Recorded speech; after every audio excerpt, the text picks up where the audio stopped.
Este garoto era filho de um herói, mas era tratado como um fracassado. Seu nome era Suto Suzaki. Desde a infância, ele via coisas que ninguém mais conseguia ver. Por causa disso, ele era tratado como se fosse louco. Depois de perder os pais, ele decidiu se tornar um caçador. Mas havia um problema. Suto era fraco. Os alunos despertos da escola não mostravam misericórdia. Mas o que eles não sabiam é que Suto despertaria um poder surreal, que o permite herdar as habilidades dos mortos. Em um determinado ano, portais misteriosos começaram a surgir por todo o mundo. Esses portais levavam a labirintos perigosos conhecidos como catacumbas. Lá dentro, criaturas chamadas de inimigos estavam espalhadas por toda parte. Quando uma dessas catacumbas ficava aberta por muito tempo, algo acontecia. Os monstros então começavam a atravessar os portais, invadindo o mundo humano. Sem ter como revidar, a humanidade estava sendo dizimada. Mas eles descobriram que pessoas talentosas mudavam após passarem um tempo nas catacumbas. Ao manifestarem habilidades especiais, a humanidade finalmente encontrou uma forma de lutar. Aqueles que exploravam as catacumbas ficaram conhecidos como exploradores de masmorras. A cena muda para uma sala de aula, onde o professor explica que esta é a profissão mais respeitada. Sentado em sua carteira, um dos alunos ouvia a explicação do professor. Ele é apresentado como Suto Suzaki, apenas apoiando a cabeça na mão. Enquanto isso, ele escrevia sobre seus pais, que também eram exploradores. Ele queria se tornar um jogador incrível como eles, mas algo o impedia. De repente, a silhueta de alguém aparece do lado de fora da janela. Então, a silhueta na janela abre um sorriso aterrorizante e cheio de dentes. Assustado, Suto grita desesperadamente, chamando a atenção de toda a turma. Seus colegas reclamam, dizendo que é só o Suzaki fazendo barulho de novo. Tendo caído no chão, os outros alunos comentam que o grito dele os assustou. De volta à sua cadeira, as garotas sussurram que o acham muito esquisito. Uma lembrança se inicia, explicando que isso já acontecia há muito tempo. Ele nasceu com a habilidade de ver coisas que ninguém mais consegue. Era chamado de visão espiritual, o poder de ver todos os tipos de espíritos. Espíritos. Em um flashback, ele se lembra do seu pai tentando despertar sua habilidade em uma catacumba, mas o garoto estava tão apavorado que não conseguia se concentrar em nada. Apesar das horas, ele não despertou, ao contrário do seu pai, o mestre das chamas. De volta ao presente, um colega de classe pergunta se Suto está se sentindo bem. Aceitando a mão estendida, ele apenas agradece pela ajuda. Erguendo o rosto, ele vê quem o estava ajudando. Era o seu amigo, Takuto, oferecendo a mão para ajudá-lo a levantar do chão. Revelando ser Takuto Saiga, ele era um velho amigo de infância de Suto. Como um jogador desperto, ele puxa Suto com força, fazendo-o gritar de dor. Sussurrando em seu ouvido, Takuto diz para ele ir ao lugar de sempre depois da aula. Incapaz de reagir, Suto apenas fica ali, ouvindo o que ele diz. Vendo os dois, as outras garotas comentam como Saiga parece ser legal. Apesar dos elogios, Suto encara o amigo, lembrando-se de como ele realmente era. Em uma memória rápida, ele está sendo espancado por Takuto, incapaz de se defender dos golpes. A cena muda para um parque. Ele está no chão, e Takuto diz que ele demorou demais. Junto com os amigos, Takuto chama de autoproclamado médium espiritual. No chão, Suto responde que isso não é brincadeira. Ele então entrega um dinheiro, mas Takuto reclama, perguntando se era só aquilo. Ele explica que não pode dar mais por causa das despesas médicas da sua mãe. Com uma expressão firme, ele se recusa a dar mais dinheiro ao grupo. Nisso, Takuto dá um soco nele, mandando parar de desperdiçar dinheiro com a mãe. Continuando as provocações, ele diz que a mãe dele entrou em coma em uma catacumba. Acrescentando que o pai dele enlouqueceu, Takuto diz que ele morreu como lixo. Ele então afirma que os pais dele eram uns inúteis, mandando ele parar de mentir. Sem ter o que dizer, Suto apenas fica ali engolindo todos os insultos. Vendo a expressão dele, Takuto se irrita e pergunta que olhar é esse. Com um olhar desafiador, Suto encara o seu agressor sem recuar. Takuto então grita para que ele se ponha no seu lugar, chamando-o de inútil. Ele então acerta um soco poderoso bem no rosto de Suto. Caindo para trás com o impacto, Suto é jogado violentamente no chão. Em uma memória, ele lembra que seu pai mudou depois que sua mãe entrou em coma. Infelizmente, seu pai morreu antes que eles pudessem finalmente conversar. Voltando ao presente, Takuto diz que ele é fraco demais. Agarrando sua camisa, Takuto diz que eles vão resolver isso de uma vez por todas. Encarando, Takuto anuncia que vai treiná-lo no lugar dos pais dele. Mais tarde, o grupo de garotos é visto parado em frente a uma estrutura estranha. Revelando ser um portal, a estrutura parecia pronta para ser ativada por eles. Dizendo que encontraram o portal ontem, Takuto avisa que eles vão treiná-lo. Ele então pergunta se entrar ali não seria perigoso demais para todos. Takuto o agarra perguntando se ele tem alguma reclamação, dizendo para não ter medo. Ele o lembra de que eles já limparam portões mais difíceis antes. Assustado, o garoto apenas aperta suas roupas com força. Perdendo a paciência, Takuto acerta um golpe rápido no rosto de Suto. Seu rosto vira com o impacto, deixando-o com um novo corte. Furioso, Takuto manda ele parar de reclamar de uma vez por todas. Materializando uma arma, ele ameaça mirar no hospital onde a mãe dele está. Sem outra escolha, Suto finalmente concorda em fazer o que eles querem. Encarando o portão aberto, ele diz aos outros que vai entrar. Entrando na catacumba, o grupo caminha pela escuridão daquele lugar desconhecido. Pelo caminho, várias criaturas flutuavam ao redor de todos lá dentro. Vendo os espíritos, ele confirma que seus amigos não conseguiam enxergá-los. Mesmo assim, ele admite para si mesmo que estava aterrorizado com a situação. De repente, um espírito de fogo aparece flutuando na escuridão da caverna. Aproximando-se rapidamente, o espírito avança direto na direção de Suto. Em seu olho, o reflexo da criatura era perfeitamente visível. Gritando de medo, ele é atingido e arremessado para trás pelo espírito. Takuto grita com ele, dizendo para não ser tão covarde. Ele pergunta com ironia se há algum fantasma por perto, zombando do pai dele. Cansado das desculpas, Takuto diz que não há motivo para ele viver. Suto retruca, dizendo que sabe a verdade sobre o seu pai. Em um flashback, ele se lembra de seu pai escolhendo conquistar as catacumbas em vez de ficar no hospital. Continuando a lembrança, ele diz que seu pai priorizava o status e a fama.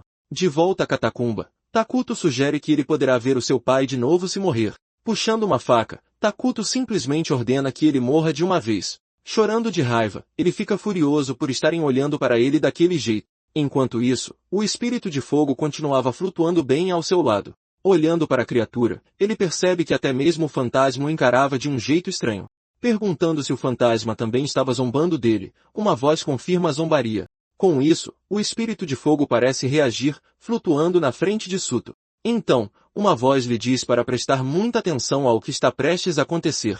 Confuso, Takuto pergunta para onde ele está olhando agora. De repente, a expressão de Takuto muda completamente para uma de choque. Sangrando pela boca, ele não entende o que acabou de acontecer. Um instante depois, algo perfura seu peito, e ele grita desesperadamente de dor. Paralisados, os outros dois amigos apenas assistem à cena sem reagir. Surgindo das sombras, um monstro enorme ergue o corpo de Takuto do chão. A criatura se revela como uma espécie de aranha gigante.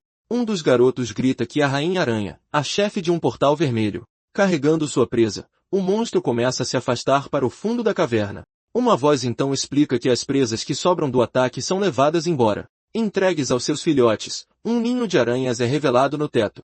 Aterrorizados com a visão, os dois amigos ficam completamente paralisados de medo. Gritando para que corram, os dois amigos fogem, deixando Suto para trás. No chão, ele vê as sombras das aranhas se aproximando cada vez mais. Duas aranhas enormes o cercam, deixando-o sem rota de fuga. Incapaz de se mover, ele continua a tremer no chão esperando o ataque. Fechando os olhos com força, ele se recusa a aceitar esse destino. Então, uma voz misteriosa lhe diz para não desistir da luta ainda. A voz continua, dizendo-lhe para usar seus olhos e aguçar todos os seus sentidos. Uma luz então o ilumina enquanto a voz diz que ele já deveria saber. Logo, uma mensagem do sistema anuncia que o limite de tempo foi excedido. A mensagem diz que uma habilidade despertou graças à bênção das catacumbas. Sua nova habilidade se chamava Legado, derivada diretamente das almas errantes. Questionando as almas, ele encara o espírito de fogo à sua frente. De repente, o espírito começa a se transformar com uma intensidade enorme. Enquanto seus olhos mudam, uma voz familiar finalmente chama seu nome. Surgindo das chamas, a figura de seu pai aparece bem na sua frente. Estendendo a mão para o filho, a figura de seu pai sorri gentilmente. Incrédulo, Suto estende a mão perguntando se é realmente o pai dele. Suas mãos estavam prestes a se tocar em meio à escuridão. Nesse instante, uma das aranhas ataca com sua pata, tentando interromper o momento. Completamente cercado, ele ergue o espírito de fogo contra os monstros. Ao tocar a mão do espírito, ele finalmente recebe o poder de seu pai. Então, uma explosão de fogo consome toda a área ao seu redor. Atingidas em cheio, as aranhas são completamente destruídas pela explosão. Quando a fumaça se dissipa, ele aparece de pé no meio do local. Ele agora estava envolto em chamas com uma expressão completamente diferente. Olhando para a própria mão, uma janela explica que ele herdou habilidades das almas. Ao ver as chamas em sua mão, ele percebe que é a mesma habilidade de seu pai. Ele comemora, dizendo que finalmente obteve uma habilidade e se tornou um jogador. Então uma voz pergunta se este é mesmo o momento de se emocionar por causa de um monstro. Imediatamente, a voz o avisa que os inimigos estão se aproximando rápido. Sem tempo para reagir, uma aranha salta sobre ele. Perguntando o que fazer, a voz lhe diz para manter os olhos bem abertos. Então a voz pede para ele se concentrar e observar a criatura de verdade. Ele obedece, focando seu olhar no monstro com total concentração. Usando sua visão, ele enxerga o interior do monstro e seu núcleo de energia. Ao ver a energia na boca da criatura, ele se pergunta se ela está prestes a cuspir algo. Quando o monstro atira, a voz grita para ele tomar cuidado, e ele se esquiva. Confuso, ele pergunta o que foi aquilo, e a voz explica que ele enxergou a alma. A voz explica que todo o poder de um jogador vem diretamente de sua alma. Continuando, a voz diz que ele viu o poder se concentrando na boca da aranha. Ignorando a conversa, a aranha se prepara para atacar novamente. Saltando em sua direção, a aranha se prepara para dar o golpe final. Uma voz misteriosa se pergunta quanto tempo ele consegue resistir. Disparando um projétil, a aranha tenta atingi-lo com um ataque rápido. Usando suas chamas, ele se esquiva agilmente do ataque, saindo ileso. Ele percebe que seu corpo está se movendo sozinho, esquivando-se instintivamente. Ao tocar o chão, ele imediatamente ataca outra aranha com um soco em chamas. Confuso, ele se pergunta como de repente sabe lutar desse jeito. É explicado então que ele carrega a alma de seu pai dentro do próprio corpo. Junto com as habilidades, as técnicas de combate também lhe foram repassadas. Agora, uma imagem de seu pai aparece, lutando bem ao seu lado. Lado a lado, ele e o espírito de seu pai enfrentam os inimigos. Ele concorda, dizendo que a voz estava certa sobre tudo isso. Chamando pelo pai, ele se prepara para lutar ao lado do espírito. Com um soco poderoso, ele destrói completamente o monstro diante dele. Após vencer, ele nota que outra ameaça está surgindo por perto. Ele se defende de um ataque, criando uma barreira de fogo com o braço. Com olhos em chamas, ele foca sua visão no monstro mais forte. Usando sua habilidade, ele consegue ver a alma dentro da Rainha-Aranha. É quando ele nota um ponto específico no centro do corpo da criatura. Perguntando-se se aquele é o ponto fraco, ele se prepara para golpear. Ele então salta em direção ao monstro, mirando no ponto vital. Mas o golpe parece não ter efeito contra a dura carapaça da aranha. Sem desistir, ele se concentra para outro ataque poderoso. Gritando para que engula essa, ele acerta um soco flamejante na cabeça dela. Após o golpe, ele se afasta enquanto o monstro queima no chão. Embora ferida, a rainha se arrasta na direção de outra aranha sobrevivente.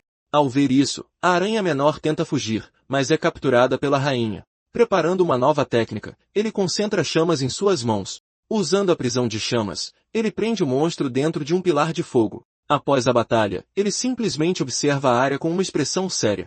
Dizendo que de alguma forma conseguiu, ele ouve que não foi nada mal. A voz então explica que ele deve ouvir os arrependimentos para herdar a habilidade. Quando ele pergunta como a voz sabe tanto, ele é instruído a apenas focar no que está à sua frente. A voz então explica que ele esteve em um estado semiconsciente até agora. Mas agora, com sua habilidade despertada, ele fica cara a cara com a alma de seu pai. A voz confirma que ele pode até mesmo falar com o espírito. Dizendo que já faz um tempo, o espírito de seu pai o cumprimenta. Sem saber o que dizer, ele apenas chama pelo pai. Com uma expressão séria, o espírito de seu pai diz o nome dele em retribuição. Colocando a mão no ombro dele, seu pai simplesmente pede desculpas. Surpreso com o pedido de desculpas, ele apenas encara o espírito do pai. Ele grita, perguntando por que o pai não ficou com sua mãe doente. Fechando os olhos, seu pai responde que só queria salvá-la. Sem entender a resposta, ele continua a encarar o espírito do pai. Seu pai então explica que sua mãe foi vítima do veneno da Rainha-Aranha. Ele explica que sempre que ouvia falar de um portal vermelho, ele ia explorá-lo. Em uma dessas vezes, ele achou que finalmente tinha encurralado o monstro que procurava. Mas no meio da luta, uma armadilha foi ativada contra ele. Ao ouvir a história, Suto fica ali parado, sem palavras. Ignorando todos os avisos, ele admite que forçou as incursões, buscando desesperadamente por qualquer fraqueza. Seu pai diz que é natural sentir raiva, e Suto grita que está com muita raiva. Com os olhos cheios de lágrimas, ele continua encarando o espírito de seu pai. Agarrando, ele pergunta por que seu pai sofreu sozinho se eles eram uma família. Ele diz que só queria que seu pai tivesse conversado com ele sobre isso. Vendo a reação do filho, o espírito de seu pai fica em silêncio por um momento.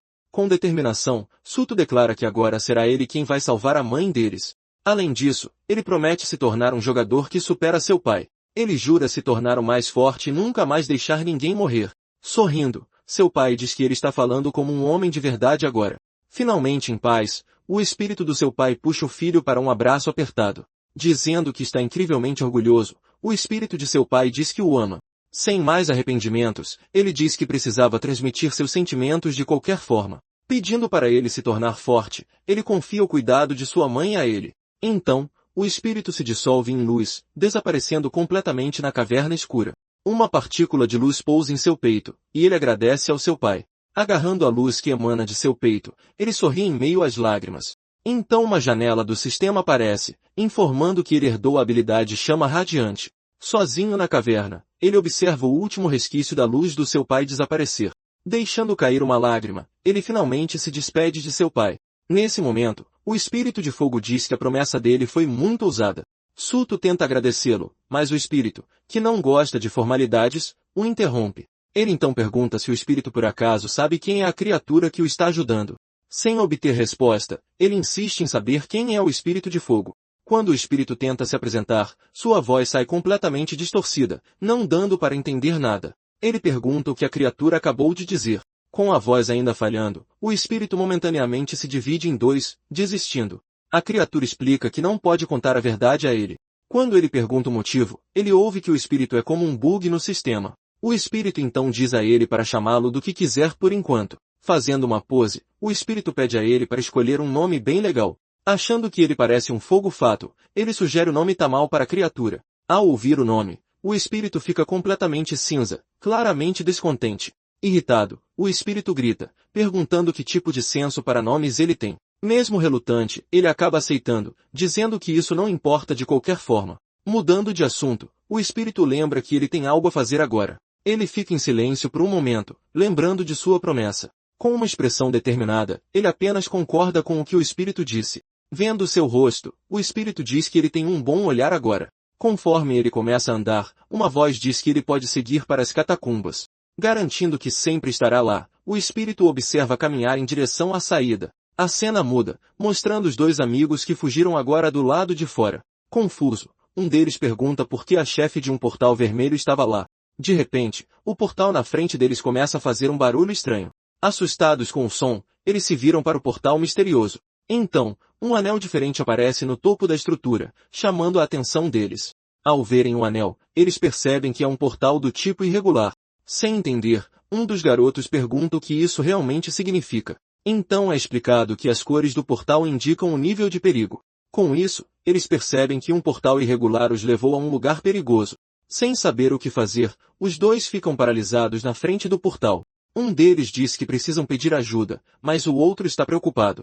Sem ter como explicar a situação, ele não sabe como pedir ajuda. O outro então diz que a culpa é do Takuto, que procurou por isso. Ele sugere que abandonem Suto lá, já que ninguém está procurando por ele. Concordando, seu amigo diz que estão apenas se livrando de um inútil. Nesse momento, o portal brilha mais uma vez, abrindo uma passagem lá dentro. Surgindo da fumaça, Suto diz a eles que sente muito por ser um lixo. Ao vê-lo, os dois amigos gritam o nome de Suto, apavorados. De cabeça erguida, ele os encara com uma expressão completamente diferente de antes. Incrédulo, um deles pergunta por que Suto ainda está vivo. Com chamas nos olhos, ele ignora a pergunta do amigo. Vendo que está sendo ignorado, um deles grita para não ser ignorado. Usando sua visão, ele vê as almas deles, notando quão fracas são. Ele então diz que as almas deles não são nada comparadas às das aranhas. Sem se abalar, um deles diz que Takuto morreu por culpa de Suto.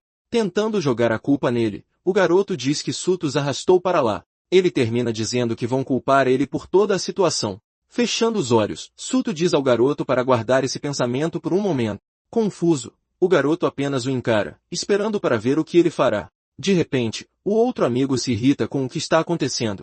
Dando um soco em seu companheiro, ele grita para ele não falar besteira. Com um olhar frio, Suto apenas observa os dois amigos brigarem. Ele então avança e dá um soco poderoso no rosto do garoto. A força do golpe faz o garoto voar longe e desabar no chão. Derrotado, ele fica caído no chão, incapaz de se levantar após o soco. Com um amigo caído, Suto se vira para o último que restou. Apavorado, o garoto fica ali parado, chamando o nome de Suto com medo.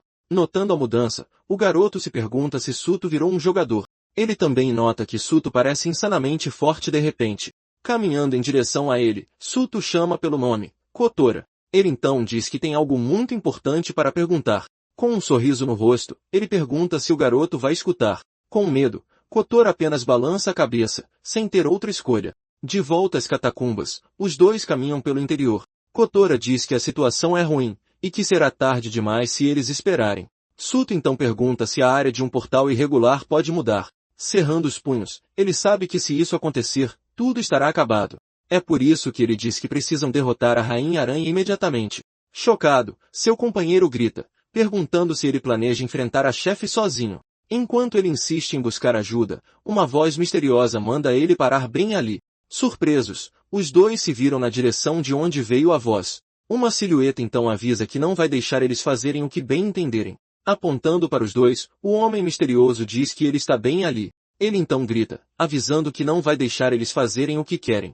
Com um olhar sério, ele encara os dois garotos sem dizer mais nada. Quando Suda pergunta o nome dele, o homem diz que não o revela suspeitos. Tentando se explicar, ele é questionado sobre o que quis dizer com aquilo. Apontando as inconsistências, o homem menciona o portal e o amigo inconsciente de Suda no chão. Ele diz que isso é prova mais do que suficiente para considerá-los altamente suspeitos. Implorando, Suda insiste para que o homem ao menos o escute.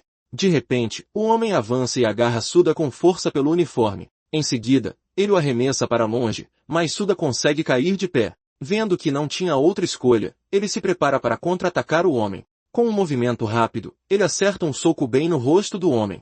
Recebendo o golpe, o homem admite que o garoto até que não é nada mal. Surpreso, Suda o encara, percebendo que aquela pessoa era incrivelmente forte. Vendo que o garoto sabe lutar, o homem anuncia que vai começar a pegar pesado. Com os olhos brilhando, ele avisa que também terá que lutar a sério. Então, ele libera sua energia e várias criaturas aparecem ao seu redor. Incapaz de reagir, Suda apenas observa a cena, completamente sem palavras. Revelando sua habilidade, o homem diz que seu título é o Homem de Aço. Ele explica que sua habilidade transforma todo o seu corpo em puro aço. Estalando os dedos, ele avisa que seus socos com certeza vão doer. Suda percebe que, se for atingido, será o fim dele nesta luta. De repente, ele dá as costas para o homem e decide recuar. Nesse momento, seu amigo grita, dizendo para ele não fugir. Vendo isso, o homem parece um pouco irritado com a atitude dele. Suda então começa a correr para longe do homem, escondendo-se na caverna. Confuso, o homem grita para ele sair do esconderijo. Enquanto está escondido, Suda tenta pensar em um jeito de enfrentar esse oponente. Sem saber o que fazer, ele hesita, imaginando se deveria usar suas chamas. Bem nessa hora, um espírito aparece ao lado dele perguntando se ele é o Tuma. Com um olhar furioso, o espírito declara que hoje irá derrotá-lo. Confuso, Suda pergunta o que aconteceu entre ele e o homem. Assustado, o espírito grita, perguntando se Suda realmente consegue vê-lo. Explicando a situação, o espírito diz que nunca se deu bem com aquele homem. Em um rápido flashback, ele conta como os dois decidiram resolver as coisas com uma luta. Ele admite que perdeu a luta e morreu antes que pudesse ter uma revanche. Cheio de raiva, o espírito grita que não pode descansar em paz desse jeito.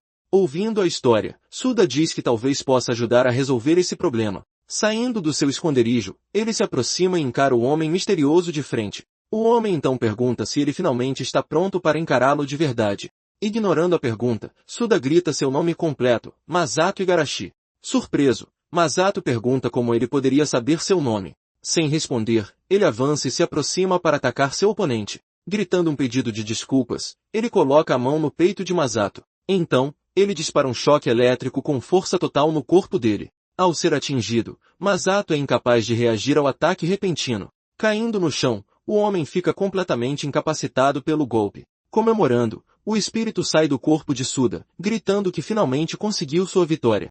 Despedindo-se, o espírito desaparece em um flash de luz, agora livre de arrependimentos. Acenando em despedida, Suda diz que todos têm seus próprios tipos de arrependimentos. Recebendo a habilidade de choque elétrico, ele agora podia gerar uma descarga poderosa. Depois de resolver tudo, ele é chamado por seu amigo que ainda estava lá. Vendo o homem no chão, Kotora pergunta se ele realmente conseguiu derrotá-lo. Suda então pergunta por que ele o seguiu em vez de simplesmente fugir. Com um olhar sério, Suda explica que precisava da habilidade especial de Kotora. Revelando-se um alquimista de venenos, Kotora tinha o poder de manipular venenos. Com esse poder, ele poderia até criar antídotos para eles. Em uma lembrança, Suda se recorda de Kotora usando aquele veneno antes. Kotora pergunta o que ele quer, e Suda diz que vai derrotar a aranha. Ele então pede ao colega de classe que crie um antídoto para salvar sua mãe. Suda diz a ele que ele não precisa lutar, mas Kotaro interrompe, insistindo que vai ajudar. Agarrando Suda, ele implora para que também ajude a salvar o amigo deles, Takuto. Mesmo que não tenha o direito de pedir, ele diz que só despertou por causa do Takuto. Em uma lembrança, Kotora recorda que Takuto o havia salvado muitas vezes no passado. Virando o rosto, Suda diz que sente muito, mas se recusa a ajudar. Ele então diz a Kotora para ir salvar o amigo dele sozinho enquanto ele luta. Surpreso, Kotora apenas fica ali em silêncio, ouvindo as palavras de Suda. Com um aceno de cabeça, Suda se vira para deixar a área. Com um sorriso fraco, Kotora parece entender a decisão de seu colega. Quando Toma acorda, Kotora agradece a ele por ajudar a salvar sua de repente. Os dois percebem que Toma está se levantando como se nada tivesse acontecido. Preocupado, Kotora pergunta se ele está bem, e Toma diz para ele não o subestimar. Colocando uma mão no ombro de Suda, ele diz que eles deveriam ter lhe contado antes. Toma diz que agora, todos eles estão no mesmo barco. Suda fica sem palavras com a súbita mudança de atitude do homem. Tentando mandá-lo embora, Suda diz que é muito perigoso, mas Toma insiste em ajudar. Com um olhar sério, ele encara a escuridão da caverna à frente. Bem nessa hora, a Rainha Aranha emerge, e Toma diz que não há tempo para fugir. Com a chefe diante deles, o grupo se prepara para a batalha. Cerrando os punhos, Toma grita para todos se animarem para a luta. Com a chefe diante deles, o grupo se prepara para a batalha. Quando questionado sobre sua experiência, Toma diz que já enfrentou o chefe de um portal roxo antes, mas admite que está a primeira vez enfrentando um vermelho. Tentando se voluntariar como escudo, ele é interrompido por Suda, que avança. Vendo-o avançar sozinho, Toma grita perguntando o que ele está fazendo. A rainha ataca com suas garras, mas Suda desvia de todos os golpes. O monstro dispara uma rajada de energia, mas ele habilmente se esquiva. Aparando um dos ataques, ele usa a própria força do monstro para se impulsionar. Deslizando pelo chão, ele evita completamente o ataque da criatura. Suma se pergunta se Suda já havia concluído um portal vermelho antes. Kotora grita que não, pois ele só se tornou um jogador algumas horas atrás. Mesmo assim, Suma nota que os movimentos dele parecem os de um veterano. Suda então libera suas chamas, preparando um ataque contra o monstro. Vendo o fogo, Toma percebe que o garoto estava se contendo até agora. Determinado a não perder, ele também ativa sua habilidade de Homem de Aço. Usando sua habilidade, Toma tenta segurar a perna do monstro com as próprias mãos, mas percebe que mesmo com sua habilidade, não está funcionando. De repente, uma aranha menor aparece e o agarra por cima. Vendo a situação, Suda sabe que precisa fazer algo rápido. Subindo nas costas da rainha, ele se prepara para usar sua habilidade. Usando o choque elétrico, ele atordou a criatura com uma descarga intensa. Com o choque, o monstro solta Toma, que cai no chão. Toma avisa que a pele do monstro é muito dura para ataques normais. Suda então sugere que tentem usar o fogo para atacar o monstro. Pedindo que ele chame a atenção dela, Suda diz que vai queimar o monstro. Ativando o modo de sobrecarga, Toma se prepara para distrair a rainha. Avançando, ele atrai todos os ataques do monstro para si mesmo. Vendo a distração, a rainha diz a ele para colocar mais espírito no ataque. Avisando que não vai durar muito, ele diz que está contando com o Suto. Com a boca aberta, a rainha se prepara para atacar o Toma com tudo que tem. Aproveitando a brecha, Suto grita que pegou a rainha de surpresa. Ele então lança uma flor de chamas direto no rosto do monstro. Atingida em cheio, a criatura é engolida por um anel de fogo. Gritando de dor, a rainha é arremessada para trás pela força da explosão. Com a área agora mais limpa, eles olham em volta. Começando a correr, o grupo avança em direção ao fundo da caverna escura. Observando a luta, Kotora diz que talvez os dois possam realmente vencer. De repente, ele nota algo estranho caído no chão perto dele. Olhando mais de perto, ele se aproxima do objeto que chamou sua atenção. Então ele percebe que o objeto era, na verdade, o sapato de seu amigo. Com um olhar de horror, ele se vira para a rainha caída. Com o sapato na boca, a rainha começa a gritar e a se debater. Com um único golpe, ela ataca Kotora e o joga no chão. Caído, ele tenta se defender, mas a rainha levanta suas garras. Vendo a cena, Suto grita para o monstro parar imediatamente. Diante do monstro, Toma se posiciona como um escudo para proteger o garoto. Mas ele é perfurado, e Suto grita desesperadamente para a criatura parar. De repente, uma das crias da rainha consegue agarrar o pé de Suto. Gritando de dor, ele é puxado em direção à criatura que o atacava. Ele é então arremessado com grande força em direção a uma das paredes. Pela força do impacto, ele cospe sangue e cai no chão. Ferido, ele não consegue se levantar depois de ser jogado contra a parede. Caído e imóvel, Kotora grita o nome de Suto, profundamente preocupado. Então, a cria começa a envolvê-lo em uma teia espessa e resistente. Erguido, ele é levado até a rainha para ser devorado. Com seus dentes afiados, o monstro agradece e diz que conseguiu se aproximar. De repente, Suto abre os olhos, revelando que estava apenas fingindo.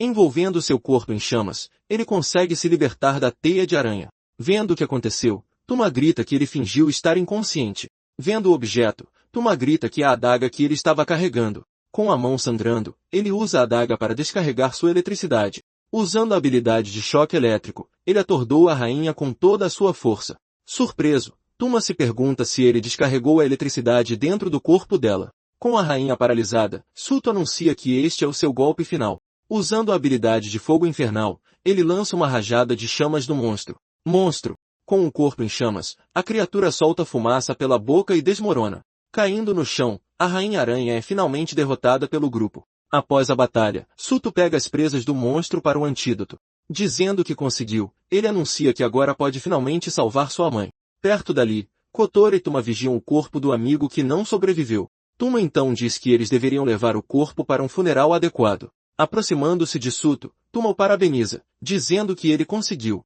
Agradecendo, Suto diz que não teriam vencido sem a ajuda dele.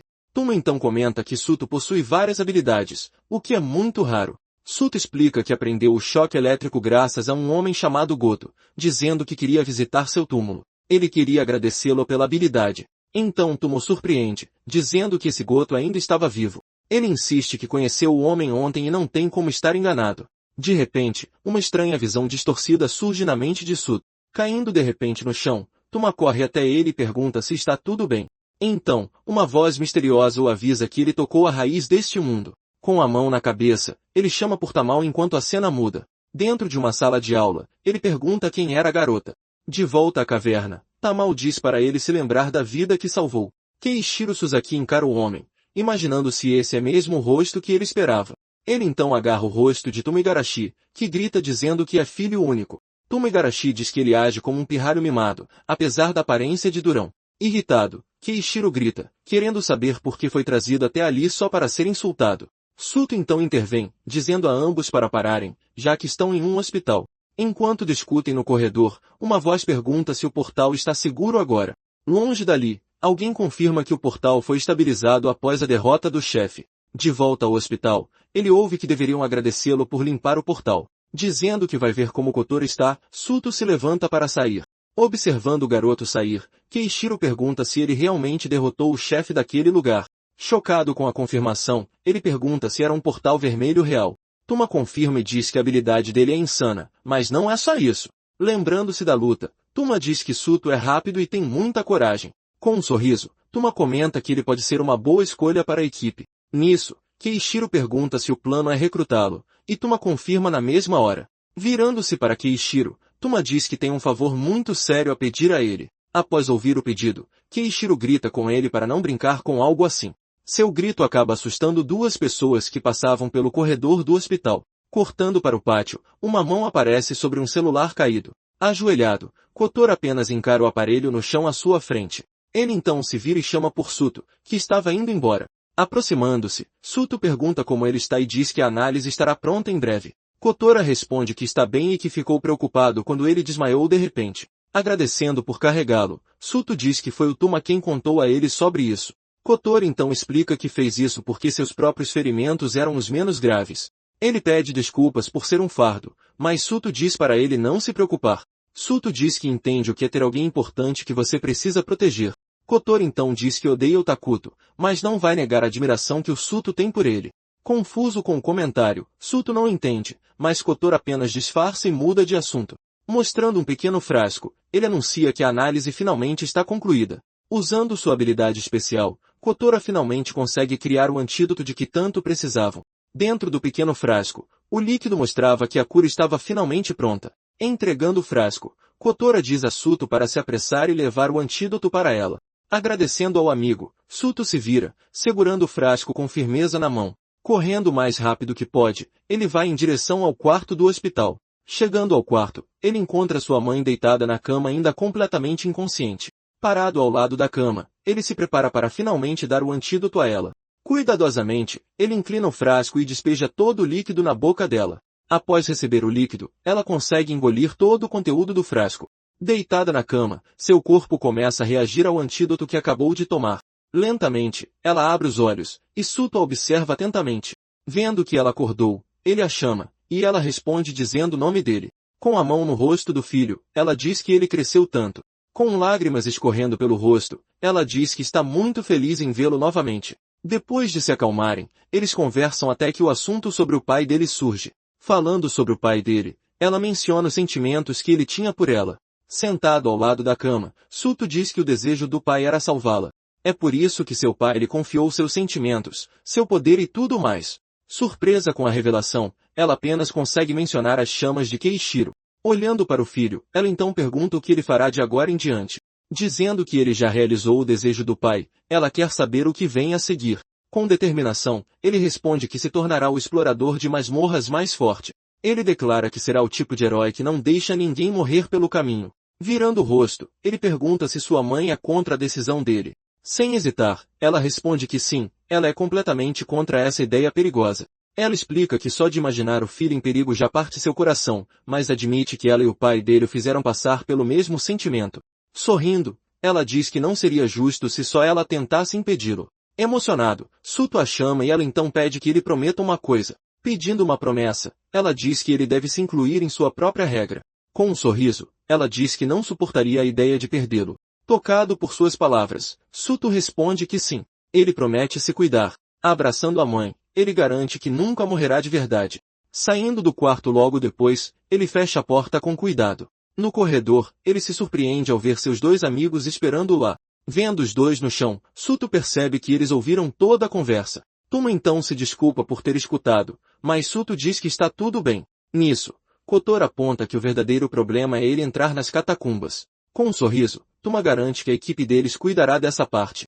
Perguntando se é verdade, Suto ouve Tuma confirmar que tudo já foi resolvido. Aproveitando o momento, Tuma convida Suto oficialmente para entrar na equipe deles. Surpreso com o convite, ele ouve Tuma perguntar sobre seu desejo de ser forte. Tuma então diz que, com eles, ele encontrará a força que tanto procura. A cena muda e um grande portão dourado aparece no meio de uma floresta escura. Lá dentro, Takuto Saiga pede desculpas dizendo que Tuma foi na frente sozinho. Sentado em uma pilha de monstros, um jovem diz que está tudo bem. Olhando para frente, ele comenta que também queria conhecer esse garoto novo. Com um sorriso, ele então revela o nome do garoto, Suto Suzaki. Para formar uma equipe, primeiro é preciso enviar um registro à Associação de Invasores. Depois, eles recebem permissão oficial para explorar masmorras e derrotar os chefes. Andando pela rua, Tuma diz que é membro do grupo mais forte, o Lobo Celestial. Kotora então explica que essa equipe não é apenas a melhor do Japão, mas do mundo. Ele lembra que existem 10 esquadrões, cada um liderado por um capitão diferente. Empolgado, Kotora confirma que essa é exatamente a estrutura que ele já conhecia. Elogiando o garoto, Tuma diz que ele realmente sabe dos detalhes. Nisso, Kotora menciona que Takuto os admiráveis sempre quis entrar. Ouvindo a história, Tuma apenas comenta que agora tudo faz sentido. Suto então revela que o nome do comandante-chefe é Yamato Tsumeragi, o líder deles. Ele continua dizendo que Yamato é conhecido pela associação como o mais forte. Pensando nisso, Suto comenta o quanto é incrível conhecer alguém tão poderoso. Tuma pergunta se ele está com medo, mas Suto diz que é grato pela oportunidade. Apontando para o garoto, Tuma elogia sua atitude e diz que ele tem muita coragem. Chegando em frente a um prédio, ele anuncia que essa é a entrada do quartel-general.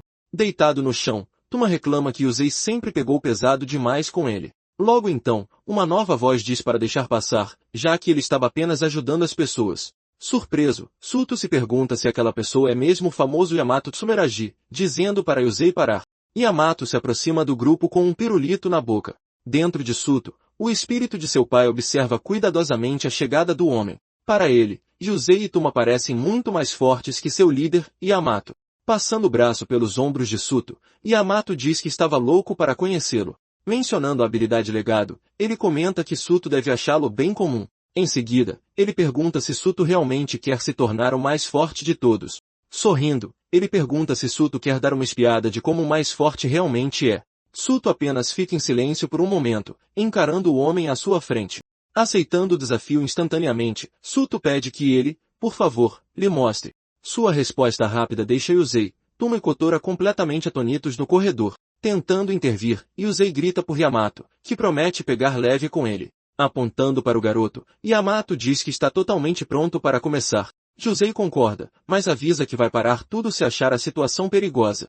Mantendo-se firme, Suto se prepara para o que está por vir. Acenando, Yamato diz que o encontrará na sala de treinamento para começar. Nesse momento, a cena inteira do corredor começa a se desmaterializar por completo. Suto então se vê sozinho, de pé no meio de uma sala de treinamento. Completamente confuso, ele tenta entender como foi transportado para esse novo local. Yamato avisa que vai dar um soco e diz para ele se defender. Através dos olhos do filho, Keiichiro analisa cuidadosamente cada movimento do oponente. Ele observa a postura de Yamato, não notando nenhuma mudança ou habilidade sendo usada. De repente, Yamato libera um poder avassalador, preparando-se para o ataque. Seu poder é tão imenso que Suto mal consegue reagir a tempo. Movendo-se em uma velocidade incrível, ele aparece bem na frente do garoto. Sem tempo para se defender, Suto encara o punho vindo em sua direção.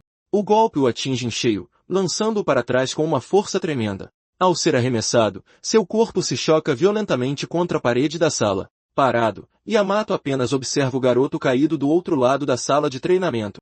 Gritando por Suto, seus amigos assistem a tudo, completamente impotentes para fazer qualquer coisa. Caído no chão, ele se pergunta se seu braço ainda está inteiro após o impacto. Olhando para Yamato, ele entende que era como uma alma em forma humana. Levantando-se lentamente, Suto percebe que o ataque não foi uma habilidade comum.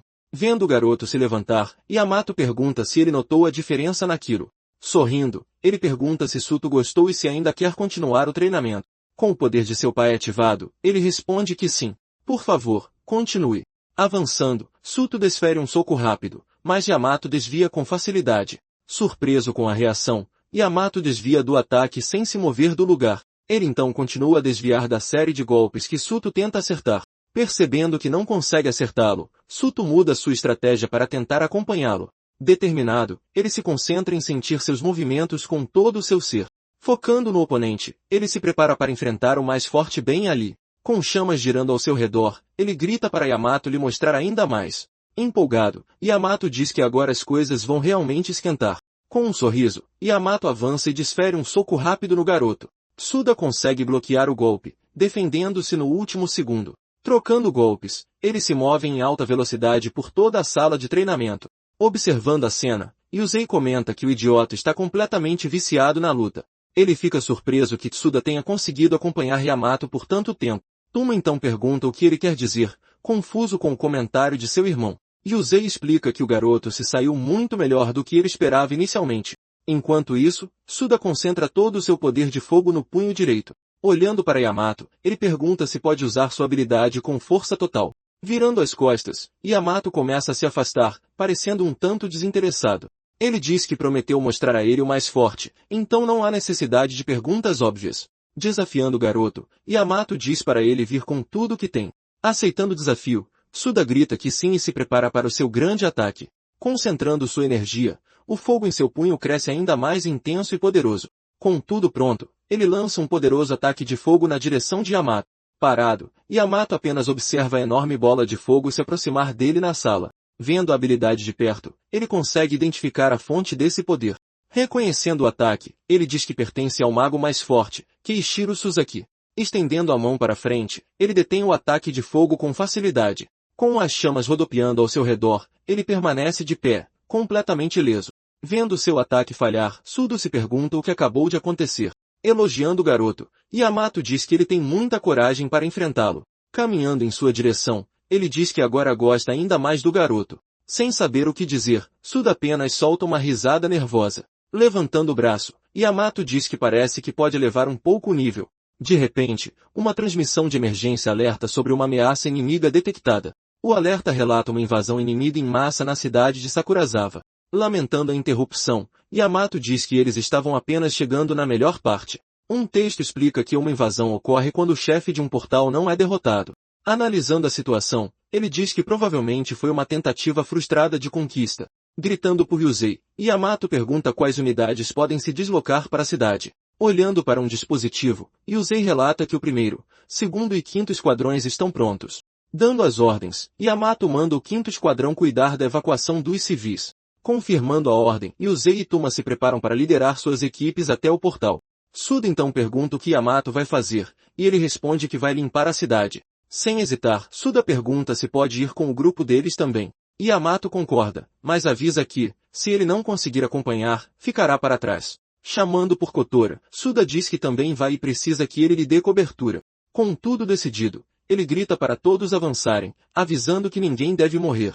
Todos lá respondem em uníssono e deixam o local rapidamente para a missão. Correndo pela rua, Kotora tem dificuldade para acompanhar a velocidade dos outros membros. Ele então percebe o quão rápidos eles são, mal conseguindo segui-los de perto. Preocupado, ele nota que Tsuda está no seu limite após a luta anterior. De repente, uma criatura explode na frente deles, respingando um líquido no chão. Com um movimento rápido, Yamato consegue desviar do ataque sem sofrer um arranhão. Olhando para trás, Yamato vê o garoto ficando cada vez mais para trás. Lutando, ele continua correndo, questionando se este é realmente o seu limite. Acelerando, ele segue em frente, talvez pensando que esperou demais do garoto novo. Então a exaustão toma conta dele, e ele cai com força no asfalto. Vendo seu amigo caído, Kotora corre até ele e pergunta se ele está bem. Com o rosto no asfalto, ele luta para se levantar, mas seu corpo não obedece. Olhando para a distância, ele vê Yamato, percebendo que a diferença entre eles agora é enorme. Percebendo a situação, Kotora diz que isso é demais e que devem deixar com Yamato. Enquanto Suda tenta se levantar, Kotora o segura e diz para ele parar. Ele grita, perguntando por que ele está se forçando tanto, dizendo que ele já é forte o suficiente. Suda responde que nunca decidiu nada, sempre usando sua fraqueza como desculpa. Mas ele afirma que, dessa vez, fez a escolha de se tornar o mais forte. Gritando com determinação, ele diz que realmente quer alcançar o homem mais forte. Vendo a determinação de seu amigo, Kotora decide ajudar e tira um frasco de seu casaco. Ativando sua habilidade, ele prepara um remédio com gosto ruim para dar ao amigo. Vendo o frasco, Suda entende que esta pode ser sua única chance de continuar. Jogando o frasco para o alto, Kotora diz para ele pegá-lo rapidamente. Com certa dificuldade, Suda consegue pegar o frasco antes que ele caia. Kotora explica que a poção vai liberar seu potencial e aprimorar suas habilidades. Avisando sobre os efeitos colaterais, ele pergunta se Suda realmente vai tomar a poção. Mudando de cena, Yamato recebe uma ligação no meio do combate na cidade. Lutando contra os monstros, ele pergunta o que a equipe de busca encontrou. Perto do portal, Yuzei relata que o chefe não está lá dentro e escapou. Yamato então ordena que eles garantam que mais nenhum inimigo saia do portal. Ele ouve as informações pelo telefone, analisando a situação na cidade invadida. Encontrando o monstro, ele percebe que o chefe é um ogro grande e pesado. Determinado, Yamato declara que vai derrubar o chefe de uma vez por todas. De repente, uma luz brilhante se acende enquanto ele se prepara para atacar. Com um único soco, ele acerta o ogro em cheio e o destrói completamente. Longe dali, Kotora observa o rastro de destruição deixado pelo golpe de Yamato. Sentado no asfalto, Kotora mexe em um objeto, rindo de toda a situação. Agradecendo ao seu amigo, Suda bebe todo o conteúdo do frasco de uma vez. Kotora fica surpreso que ele tenha bebido sem antes perguntar sobre os efeitos colaterais. Então, uma enorme explosão de energia irrompe de seu corpo, jogando Kotora para trás. Depois de usar a poção, o frasco agora vazio cai no asfalto. Com um sorriso, Kotora diz para Suda aguentar firme os efeitos do remédio. De pé novamente, Suda encara um monstro caído enquanto Yamato observa. Vendo a cena, Yamato se aproxima e diz que ele não foi nada mal. De repente, um novo monstro menor emerge das chamas e ruge para eles. Envolvido por uma energia massiva, Suda fica parado, pronto para a próxima luta. Ele então diz que não importa o quão longe Yamato esteja, ele vai alcançá-lo. Yamato explica que aquele é o chefe, e apenas derrotá-lo não será o suficiente. Apontando para o ogro, ele pergunta se Suda consegue lidar com o chefe do portal. Com toda a sua força, Suda grita que sim e aceita o desafio na hora. Despedindo-se, Yamato simplesmente se vira e sai correndo, deixando Suda para trás. Saltando de um carro, ele se lança para longe em direção ao outro monstro. Observando a cena, Suda percebe que ele já está bem longe no meio da cidade. Concentrando-se no monstro, ele diz que derrubará o inimigo que lhe foi confiado. Preparando-se para atacar, a criatura ergue sua enorme clava de madeira. Com um punho em chamas, Suda consegue bloquear o golpe, defendendo-se do impacto. Analisando o golpe, ele percebe que a defesa do monstro é muito alta. Determinado a vencer, ele avança para acertar o monstro com seu fogo de perto. Gritando para o monstro tomar essa, ele lança um poderoso ataque de fogo concentrado. Disparando seu poder, ele atinge o monstro com uma série de explosões. Então, o monstro contra-ataca com um golpe rápido, pegando Suda de surpresa. Ele é jogado para trás, arremessado violentamente contra um prédio próximo. Cuspindo sangue, ele percebe que o monstro não tem um único arranhão.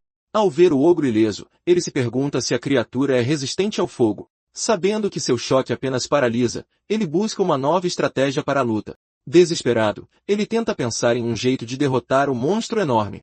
De repente, uma lembrança importante surge em sua mente no meio da batalha. Com o corpo em chamas, ele se recorda de uma conversa que teve com o espírito. Lembrando-se do passado, Tamal o adverte para não depender tanto de suas habilidades herdadas. Suto concorda, e o espírito diz que sabe que o fogo nem sempre vai funcionar. Tamal explica que temia que o poder repentino o deixasse arrogante demais. Por precaução, o espírito decidiu lhe ensinar um poderoso golpe final. Ele se lembra de que é uma técnica incrível que talvez consiga usar agora. Questionando se funcionaria, ele ouve o espírito lhe dizendo para prestar atenção. Tamal diz que a técnica exige um nível de maestria que nem mesmo os mais fortes possuem. Suto então pergunta que tipo de técnica poderosa ele iria lhe ensinar. O espírito explica que basta concentrar toda a sua aura em um único ataque. Suto responde que sempre dá tudo de si, mas o espírito o corrige. Explicando a técnica, ele diz que reunir toda a aura em um só ponto é difícil, mas aquele que domina sua alma pode desferir um ataque muito mais poderoso que o normal. Tamal adverte que isso requer uma concentração imensa no meio da batalha. Suto diz que isso é impossível, e é por isso que o espírito a ensinou por precaução. De volta ao presente, Suto se prepara para usar a nova técnica no monstro. De pé em meio ao fogo, ele sente tudo ficar em silêncio e mal consegue sentir o próprio corpo. Lembrando de sua luta contra Yamato, ele entende que sua concentração aumentou imensamente. Com essa nova percepção, ele acredita que finalmente pode usar a técnica secreta. Ao ver o ogro avançar, Suto se esquiva para o lado, evadindo o ataque. Agora, ele consegue ver a brecha perfeita para atacar o monstro com tudo o que tem. Saltando em direção ao inimigo, ele prepara o punho para o golpe final. Combinando fogo e trovão, ele atinge a cabeça do ogro com força. O golpe acerta o monstro, paralisando-o por completo com a combinação de poderes. Concentrando toda a sua energia, ele desfere um último ataque contra o inimigo paralisado. Usando o choque elétrico, ele consegue paralisar totalmente a criatura enorme no chão. Frente a frente com o monstro, ele se prepara para dar o golpe de misericórdia. Apontando para o inimigo, ele canaliza toda a sua energia no punho direito. Ele então se lembra do nome da técnica que está prestes a usar. Avançando com toda a sua força, ele acerta um soco devastador na cabeça do monstro paralisado. Ao liberar o rugido da alma, ele manda o monstro pelos ares com a explosão. O corpo do ogro é arremessado para trás pela força do impacto. Após o ataque, Suto fica imóvel, observando o resultado em meio aos escombros. Caído no chão, o corpo do monstro começa a se dissolver em chamas. Olhando para a própria mão, ele percebe que finalmente conseguiu vencer a batalha sozinho. Com um sorriso, ele diz que, com isso, está um pouco mais perto de Yamato. De repente, toda a energia do seu corpo começa a desaparecer completamente. Sentindo o corpo tremer, ele se apoia no chão, tentando se manter de pé. Sem forças, ele desaba, sentindo a energia ser drenada totalmente do seu corpo. Lembrando-se do aviso, ele se pergunta se esse é o efeito colateral da poção. Erguendo suas clavas, os monstros se preparam para atacar o garoto caído. Então, eles o cercam, prontos para acabar com tudo de uma vez. Caído e impotente, agora ele está completamente cercado por inimigos. Incapaz de se mover, ele diz que não poderia ter acontecido em hora pior. Mudando de cena, Yamato está diante de um edifício enorme no coração da cidade. Olhando para o alto, ele comenta que a estrutura é realmente gigantesca e impressionante. Com um sorriso, ele diz que é um ótimo ponto de referência para eles. Preparando-se, ele salta com uma força absurda em direção ao topo do prédio. Enquanto sobe, ele admira a vista incrível da cidade, agora dominada por monstros. Chegando ao terraço, ele corre pela superfície, preparando-se para o seu plano. Ao telefone, ele pergunta a Yusei se as equipes estão em posição. Yusei confirma, dizendo que as equipes 1 e 2 já cercaram toda a torre. Agradecendo pelo relatório, Yamato encerra a ligação e observa a cidade lá embaixo. Determinado, ele diz que finalmente é hora de lançar seu ataque. Liberando seu poder, uma imensa energia azul começa a emanar de seu corpo. A energia então se expande rapidamente, cobrindo todo o prédio de cima a baixo. Espalhando-se pelas ruas, a habilidade afeta toda a área ao redor. De volta ao chão, os monstros que cercam Suto são todos destruídos de uma só vez. Caído no chão, Suto só consegue observar os inimigos desaparecerem diante de seus olhos. Ainda no chão, ele se esforça para continuar lutando, recusando-se a desistir. Com dificuldade, ele se levanta, determinado a não morrer naquele lugar de jeito nenhum. Nesse momento, um grupo de orcs e goblins se reúne ao seu redor. Olhando para o céu, ele vê uma chuva de raios caindo sobre a cidade. Completamente em choque, ele se pergunta que diabos está acontecendo ao seu redor. Os raios paralisam todos os monstros, deixando-os imóveis, incapazes de se mover. Tentando entender, ele se pergunta se essa é a habilidade de alguém por perto. Os raios continuam caindo, formando um grande círculo de energia ao redor do prédio. Estendendo a mão, Yamato diz que demorou um pouco para cobrir os 5 quilômetros. Fechando o punho, ele ativa sua habilidade para capturar todos os inimigos ali. Desencadeando a punição, ele lança uma grande esfera de energia sobre a cidade. Um dos monstros é atingido em cheio, sendo completamente desintegrado pelo ataque. Então todos os outros monstros são destruídos, virando pó em um instante. A energia azul então desaparece, deixando apenas Suto de pé no meio da rua. Sem entender nada, ele apenas encara a cidade, agora completamente limpa de monstros. Levantando-se devagar, ele se recompõe e diz que está tudo bem agora. Olhando ao redor, ele começa a entender a magnitude do que acabou de acontecer. Ao ver seus amigos comemorando, ele percebe a escala daquela habilidade incrível à distância. Ele então nota que a aura não foi liderada de forma indiscriminada por toda a cidade. Ele entende que o alvo principal do ataque era o ogro que ele estava enfrentando. Sem saber como reagir, Suto apenas dá uma risada meio sem jeito. Aproximando-se, Yamato parabeniza, dizendo que ele foi muito bem na luta. A distância entre eles parece aumentar, mostrando quão longe ele ainda tem que ir. Exausto, Suto desmaia, mas Yamato segura antes que ele atinja o chão. Segurando o garoto, Yamato parece surpreso com o que acabou de acontecer. Ao olhar para os restos do monstro, ele percebe que o ogro já havia sido derrotado. Ele se lembra de ter deixado Suto sozinho, sem acreditar que ele realmente venceria o chefão. Com o garoto inconsciente nos braços, ele apenas o observa em silêncio. Com um sorriso, Yamato diz que Suto é um cara muito interessante de se observar. Segurando o garoto, ele ouve uma voz chamando-o, mas continua olhando para a frente. Aproximando-se, um homem diz que Yamato está sendo chamativo como sempre. Ele então avisa que a associação vai reclamar de Yamato usar sua aura. Segurando o garoto, Yamato diz que o espetáculo era necessário para recrutamento. O capitão então pergunta se ele é o novo membro, e Yamato confirma seu nome. Entregando o garoto, Yamato pede que a equipe cuide dele de agora em diante. Concordando com a decisão, o capitão revela que ele mesmo estava prestes a pedir pelo garoto. Mudando de cena, a mãe de Suto aparece em uma cama de hospital lendo um livro. Sorrindo, ela continua a ler enquanto uma voz diz que criar o garoto é um dever. Dentro do livro, uma velha foto mostra toda a família reunida e feliz no passado. Observando seriamente, o homem afirma que este é um dever que ele precisa cumprir. No centro de treinamento, os membros da equipe estão ocupados com várias atividades. De pé na arena, Suto agora se prepara para começar seu treinamento com Tuma. Com um olhar sério, Tuma o encara, pronto para a luta que está por vir. Ativando sua habilidade, ele grita e transforma seu corpo, que agora parece de aço. Aceitando o desafio, Suto se prepara para usar a técnica do rugido da alma. Antes que ele consiga atacar, Tuma avança rapidamente, pegando o garoto totalmente de surpresa. Ele então o avisa que os inimigos não vão esperar ele se preparar para atacar. Acertando um golpe, ele atinge Suto, que não consegue se defender do ataque.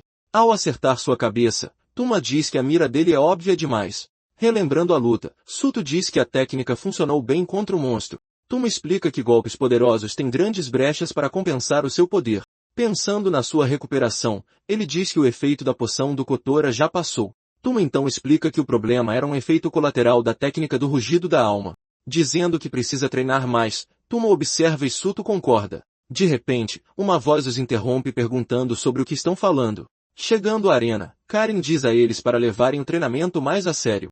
Sem saber quem ela é, Suto pergunta a Tuma quem é aquela pessoa. Ela se apresenta como Karen Savaragi, a vice-capitã da primeira divisão da equipe. Discutindo, Tuma diz que ela é rude, e ela o chama de assediador sem camisa. Assistindo à briga, Suto fica surpreso que ela seja uma vice-capitã na idade dele. Olhando para ele, Karen o fuzila com o olhar, e Tuma tenta entrar no meio dos dois. Fazendo uma reverência, Suto se apresenta e diz que foi designado para a divisão. Karen o chama de um caso de nepotismo que teve sorte, derrotou um chefe e entrou para a equipe.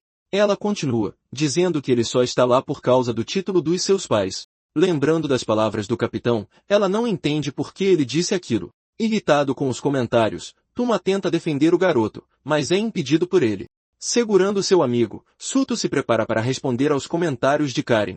Calmamente, ele diz que ela tem razão sobre tudo o que acabou de dizer. Ele explica que só consegue lutar graças ao seu pai e que Yamato o achou divertido. Fazendo uma reverência, ele diz que sabe que só isso não é o bastante para a equipe. Surpresa com a atitude dele, Karen se pergunta qual é o problema do garoto. Elogiando sua atitude, ela concorda em treiná-lo, e Suto agradece imensamente. Com um suspiro, ela pede que o cenário da arena de treinamento seja mudado. O chão da arena então se transforma, virando um grande campo de grama verde. Impressionado com a mudança, Suto observa o novo cenário com o seu céu azul. Karen então o avisa que o treinamento dela envolve o uso de habilidades especiais. Dizendo que seria patético de outra forma, Suto pede para ela usar as suas habilidades. Ela então comenta que seria ruim se acabasse machucando ele durante o treinamento. Irritado, ele diz que ela está realmente dando nos nervos dele e Tomo repreende. Nervosa, Karen diz que a regra é valer tudo e que ele vai acabar se machucando. De repente, uma grande quantidade de terra começa a se erguer do chão. A terra se junta, formando uma grande esfera que flutua ao redor de Suto. Então, a esfera de terra se fecha completamente, prendendo o garoto lá dentro. Flutuando no ar, Karen pergunta o que ele vai fazer agora que está preso. Sem aviso, a esfera de terra entra em ignição, pegando fogo por todos os lados. Em meio às chamas, a esfera de terra se despedaça em várias partes. Ileso, Suto surge da esfera enquanto pedaços em chamas caem ao seu redor. Andando calmamente, ele diz que Karen foi gentil bastante para fazer uma parede macia. Vendo a reação dele, ela fica surpresa e não entende o que aconteceu. Com um sorriso irritado, ela se prepara para atacar o garoto novamente. Gritando para ele não a subestimar, ela lança outra habilidade na direção dele. De repente, o chão sob os pés de Suto vira um pântano e ela grita, "Te peguei!" Ela salta para atacar enquanto ele está preso no chão. Preparando seu punho, Suto consegue se soltar e se prepara para contra-atacar. Então, os dois avançam para trocar golpes, levando o treinamento a sério. Vendo a cena, Toma grita para eles pararem de exagerar tanto. Confuso com a situação, Suto não entende por que eles pararam a luta. Karen também para seu ataque, olhando para o lado, para fora da arena. Chegando bem a tempo, o capitão segura os dois e diz que já chega. Ele então joga os dois para o lado e eles caem no chão da arena. Caídos na grama, os dois agora encaram o capitão de pé ali. Se perguntando o que aconteceu, Suto não entende como foi jogado no chão. Sugerindo que esfriem a cabeça, o capitão sorri para os dois no chão. Tentando se explicar, Karen diz que o capitão interpretou a luta errado. Apresentando-se, ele diz ser Amami Kakeru, o capitão da primeira divisão da equipe. Suto responde que o prazer é dele, ainda meio sem graça com a situação. Perguntando se eles têm energia de sobra, o capitão encara os dois. Dando a eles uma nova missão, eles informa sobre um portal vermelho no centro da cidade. Anunciando que partirão imediatamente, ele se prepara para liderar a nova exploração. Andando pela cidade, o grupo se aproxima da localização do novo portal vermelho. Segurando seu celular, Suto diz que deve ser aqui. O capitão comenta que bom que eles acharam o portal tão rápido. Karen concorda, espreguiçando os braços casualmente, o que faz Suto corar. Suto então pergunta se o capitão também esteve na última invasão. Ele acrescenta que um conhecido seu, Kotore Shijo, também se juntou à equipe. O capitão explica que o capitão da 7ª divisão foi muito insistente em recrutá-lo. Irritada ao ouvir a menção da outra divisão, Karen solta um grito frustrado. Ela então diz que sente pena do amigo dele, e Suto pergunta o porquê. Dizendo a eles para pararem de falar, o capitão pede que foquem na missão. Chegando ao local, eles encontram o grande portal vermelho no meio da rua. Suto se surpreende ao ver outra equipe parada na frente do portal vermelho. O capitão explica que os moradores devem ter chamado uma equipe local para ajudar. Apresentando-se, o homem da outra equipe pergunta quem são eles. Em resposta, ele se apresenta como Amami, capitão da primeira divisão da Tenro. Surpresos, os homens perguntam se eles são mesmo da famosa equipe do Yamato. Explicando a situação, o capitão diz que eles vieram investigar o portal a pedido. Irritada, Karen grita que eles também estão ali a pedido da associação. O gerente diz que eles receberam um pedido formal dos moradores locais por ajuda. Karen então destaca que a regra é que a primeira equipe a chegar assume a liderança. O capitão assente, dizendo que ela está coberta de razão, mas explica que não podem sair sem investigar, pois foi um pedido direto. Fazendo uma reverência, ele pede para se juntar a eles, mesmo que seja apenas como suporte. O gerente os acusa de estarem desesperados para agradar a associação local. Aceitando a oferta, ele diz que eles podem vir, mas devem seguir as suas ordens. Assistindo à cena, Suto apenas observa seu capitão, calado e surpreso. Karen pergunta por que o capitão foi tão longe, e ele diz a ela para se acalmar. Com um sorriso, Ele diz que é um preço pequeno a se pagar para manter a paz. Vendo seu sorriso, Karen fica sem palavras, apenas observando a situação se desenrolar. Assistindo de longe, Suda percebe que o capitão é uma pessoa muito gentil e calma. Olhando para o capitão, Suda parece nervoso com a situação que se desenrola. Com um olhar determinado, o capitão diz para se prepararem para entrar. Ao ver a outra equipe entrar, o capitão diz que tem um mau pressentimento. Dentro do portal, um dos homens comenta que o capitão deles é uma decepção. O gerente diz que conquistar a masmorra com ele junto vai aumentar a reputação deles. Pensando em usar a famosa equipe, ele entra no portal com um sorriso. De repente, ao entrar, ele se depara com uma horda de cavaleiros armados. Cercado, ele grita por ordens para seus homens que também estão em choque. Do lado de fora, Suda observa a situação e sente o perigo iminente. Ao ver a cena, o capitão diz que aqueles inimigos são mais fortes que os outros. Ele acrescenta que estava preocupado que algo assim pudesse acontecer. A dificuldade de um portal pode ultrapassar os limites conhecidos pela humanidade.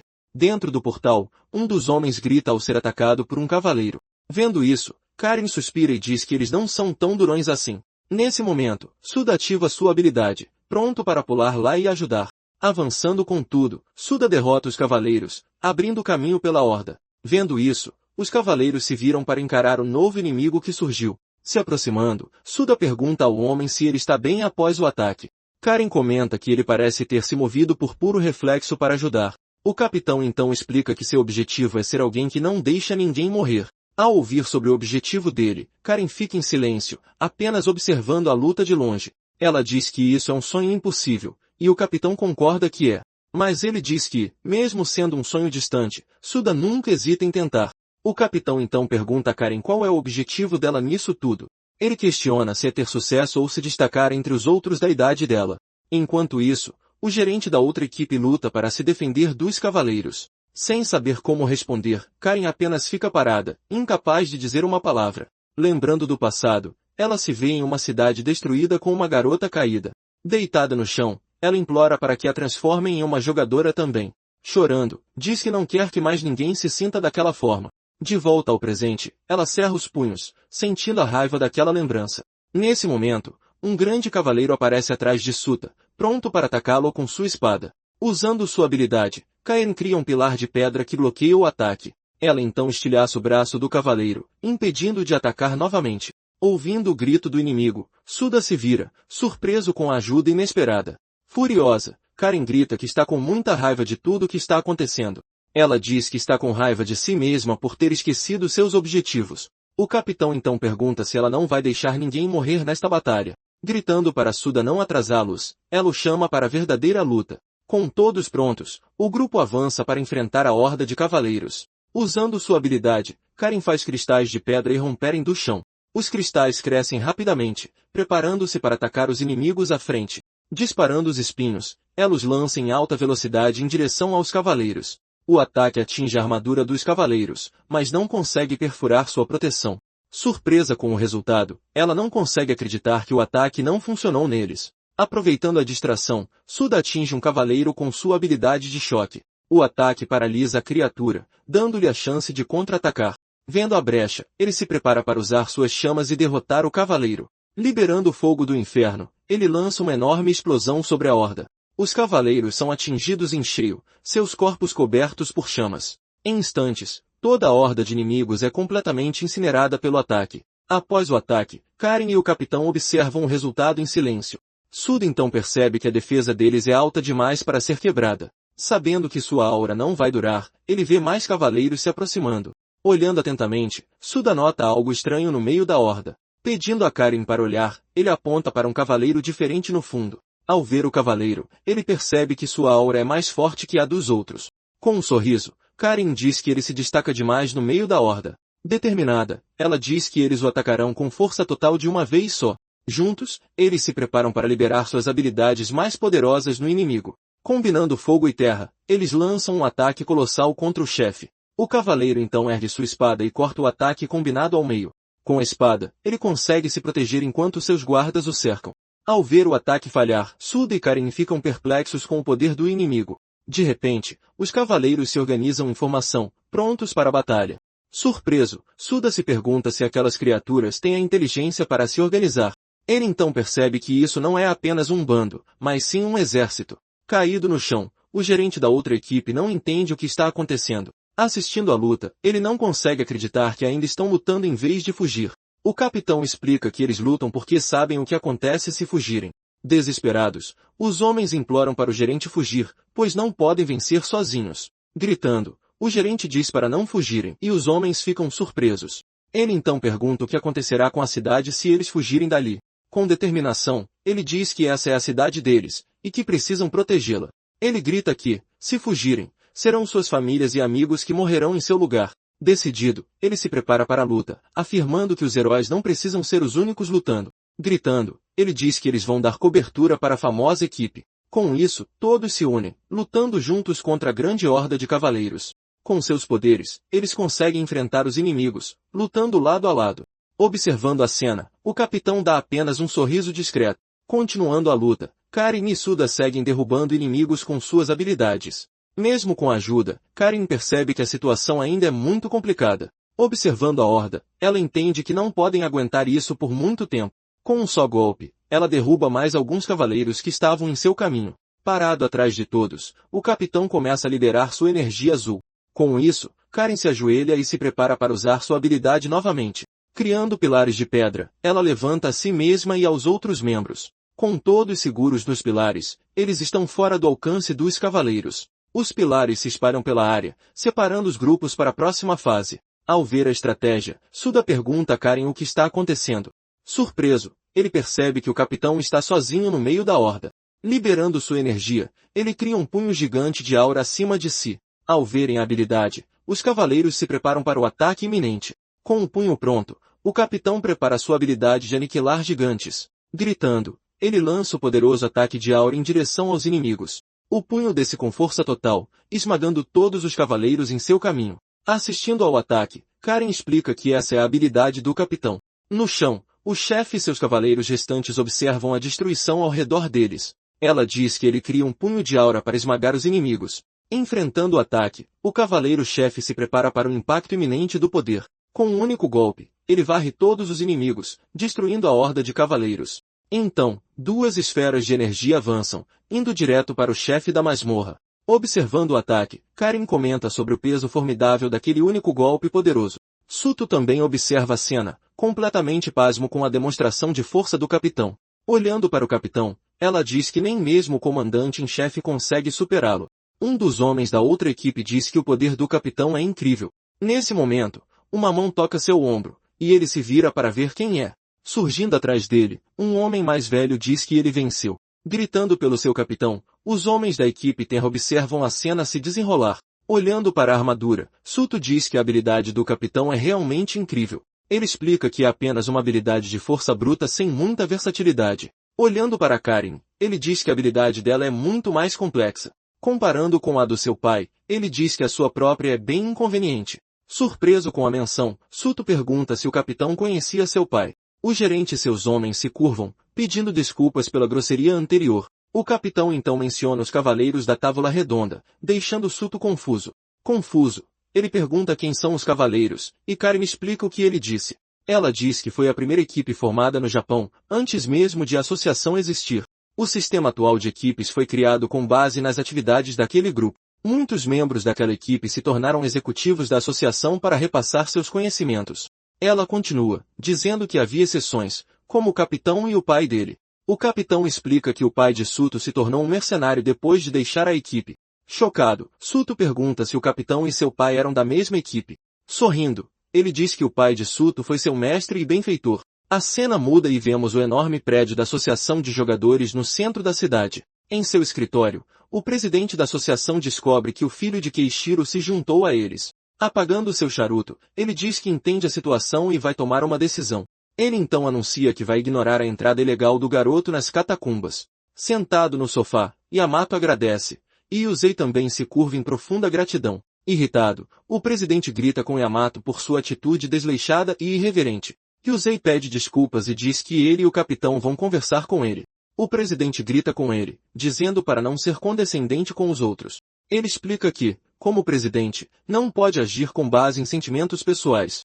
Olhando para eles, ele avisa que os dois estão começando a alcançar essa posição. Segurando o charuto, ele diz que a equipe deles construiu seu status na base da força. Abaixando a cabeça, Yamato ouve que precisa entender o peso da sua posição.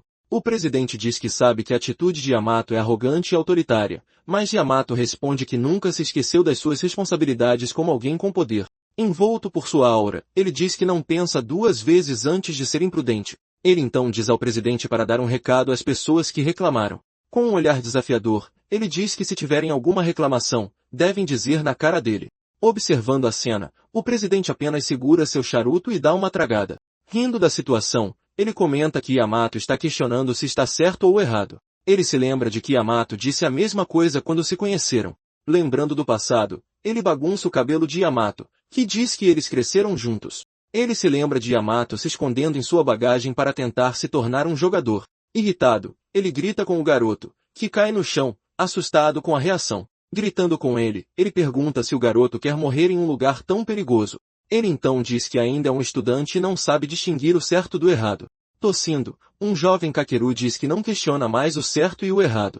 Gritando com determinação, ele exige que o homem pare de reclamar e o leve junto. Irritado com sua teimosia, o homem se prepara para repreender o garoto mais uma vez. Nesse momento, Keishiro intervém e diz ao outro homem que o garoto está falando sério. Estendendo a mão para o garoto caído, ele pergunta se ele está bem. Apresentando-se como Keishiro Suzaki, ele pergunta o nome do jovem.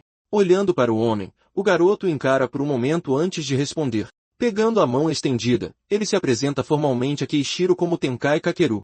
De volta ao presente, o capitão explica que ele, Yamato, e Uzei Ituma cresceram juntos. Sorrindo, ele explica que o orfanato estava endividado e ele precisava fazer alguma coisa. Ele então revela que foi Keishiro quem o ajudou durante aquele momento difícil. Ouvindo a história, Suto começa a entender um pouco mais sobre seu falecido pai. Com um sorriso, ele pede ao capitão para contar mais histórias sobre seu pai. De repente, uma luz brilhante pisca, interrompendo a conversa deles e assustando o capitão. Cegados, eles tentam se proteger do clarão intenso que surgiu do nada. Sem entender o que aconteceu, Suto apenas fica ali, confuso com a situação. Ao ver um portal, ele se pergunta se é um portal dentro das catacumbas. Karen Savaraji comenta que nunca viu nada parecido, e Suto questiona o capitão. Com uma expressão tensa, Suto aguarda ansiosamente por sua resposta. Enquanto isso, Amami Kakeru permanece em silêncio, apenas observando a cena diante dele. Em um flashback, ele se lembra de ver um portal nas catacumbas. Na lembrança, Keishiro Suzaki dizia que precisavam investigar a área imediatamente. A lembrança mostra uma pessoa no chão escuro, caída e gravemente ferida. Em seguida, ele vê um homem segurando o corpo da pessoa ferida. De volta ao presente, Karen chama o capitão tentando chamar sua atenção. Com os punhos cerrados, Amami decide que vai investigar o portal sozinho. Ele então ordena que Suto e Karen saiam e peçam reforços. Amami explica que a situação é incomum e que o portal requer investigação imediata. Mas Karen se recusa, dizendo que não pode simplesmente fugir e abandoná-lo. Diante do portal, a espírito Tamao aparece de repente na frente deles. Ela insiste que não é mais criança e quer lutar ao lado dele. Amami então a encara, avisando que o que os aguarda é muito perigoso. Confuso com a situação, Suto pergunta o que ele quis dizer com aquilo. Nesse momento, Nishina Masatoshi aparece e diz que eles vão chamar os reforços. Colocando a mão na própria cabeça, ele diz que eles não seriam de mais nenhuma utilidade ali. Ele explica que Suto e Karen são diferentes, pois têm habilidades comprovadas. Então ele pergunta se acreditar nos seus subordinados não é tão importante quanto protegê-los. Pensando por um momento, Amami concorda que Nishina pode ter razão. Ao ver a decisão, Suto e Karen comemoram a chance de ajudar na missão. Agradecendo a Nishina, Suto se vira para o gerente. Um pouco constrangido, Suto pede a ele que, por favor, não mencione aquilo. Apertando as mãos, ele promete não desperdiçar a vida que Amami salvou. Nishina e seus homens se despedem, acenando enquanto se afastam da área. Olhando para trás, Suto faz um gesto de despedida para o seu capitão. De repente, uma voz sombria chama e Tamao aparece surpreendendo o garoto. Tamao avisa que o que está por vir é um momento que mudará o seu destino. Sem entender, Suto pergunta o que isso significa, mas Tamao não consegue responder. Suto diz que não entendeu, e Tamao explica que só consegue ir até ali. Avisando que ele terá que fazer isso sozinho, o espírito chama. Perto do portal, Karen pergunta se há algo errado com Suto. Pedindo desculpas, Suto corre na direção deles, dizendo que já está indo. Em seguida, ele olha para o espírito do fogo, Tamao, flutuando ao seu lado. Com um sorriso, Suda diz que ficará tudo bem com os seus companheiros. Correndo em direção ao portal, ele finalmente se junta a Amami e Karen. Sozinha, Tamal deixa um último aviso, dizendo para ele não cometer nenhum erro. Seu último aviso é que não importa qual verdade ele possa descobrir. Mudando de cena, Nishina decide que é hora de contatar a associação. De repente, Nishina e seus homens olham surpresos para a máquina ativada. Ele então diz para não desanimarem, pois sempre há outras chances. Seus homens gritam que farão da sua equipe uma que não perderá. Inesperadamente, os dois homens são atingidos por um ataque e caem, feridos. Enquanto os dois corpos caem, Nishina apenas observa a cena em silêncio. Completamente confuso, Nishina tenta entender o que acabou de acontecer. Então seus olhos se arregalam ao sentir uma presença se aproximando dele. Diante dele, um homem misterioso aparece e diz que ele está no caminho. Irritado, Nishina grita imediatamente perguntando quem diabos ele pensa que é. Sorrindo, o homem responde que não importa quem sejam os humanos ali. Ele então revela um sorriso de dentes afiados olhando diretamente para Nishina. Sem hesitar, Nishina ativa uma técnica criando vários clones para atacar.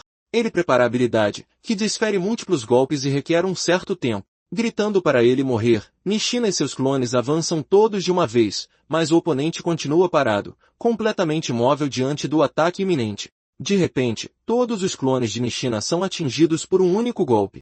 Sangrando, ele percebe que foi um ataque de área de efeito sem nenhum movimento. Caindo de joelhos, Nishina olha fixamente para ele, percebendo que é um monstro. Com um sorriso vitorioso, o homem misterioso fica parado observando o resultado. Do chão, uma enorme quantidade de sangue sobe dos corpos caídos. Completamente derrotados, os homens de Nishina jazem imóveis e feridos no chão. Jogado ali, Nishina olha para o seu oponente com uma expressão de pavor. Tentando alcançar os seus companheiros, ele estende a mão, fraco e desesperado.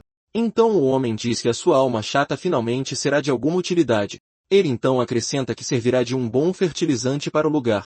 Desejando bênçãos às catacumbas, ele se vira e se afasta dos corpos. Entrando na caverna, o grupo de Suda se move com cautela pelo lugar silencioso. Karen comenta sobre o silêncio, e Amami concorda que não há sinal do inimigo. Dizendo para não baixarem a guarda, Amami avisa que vai explorar mais à frente.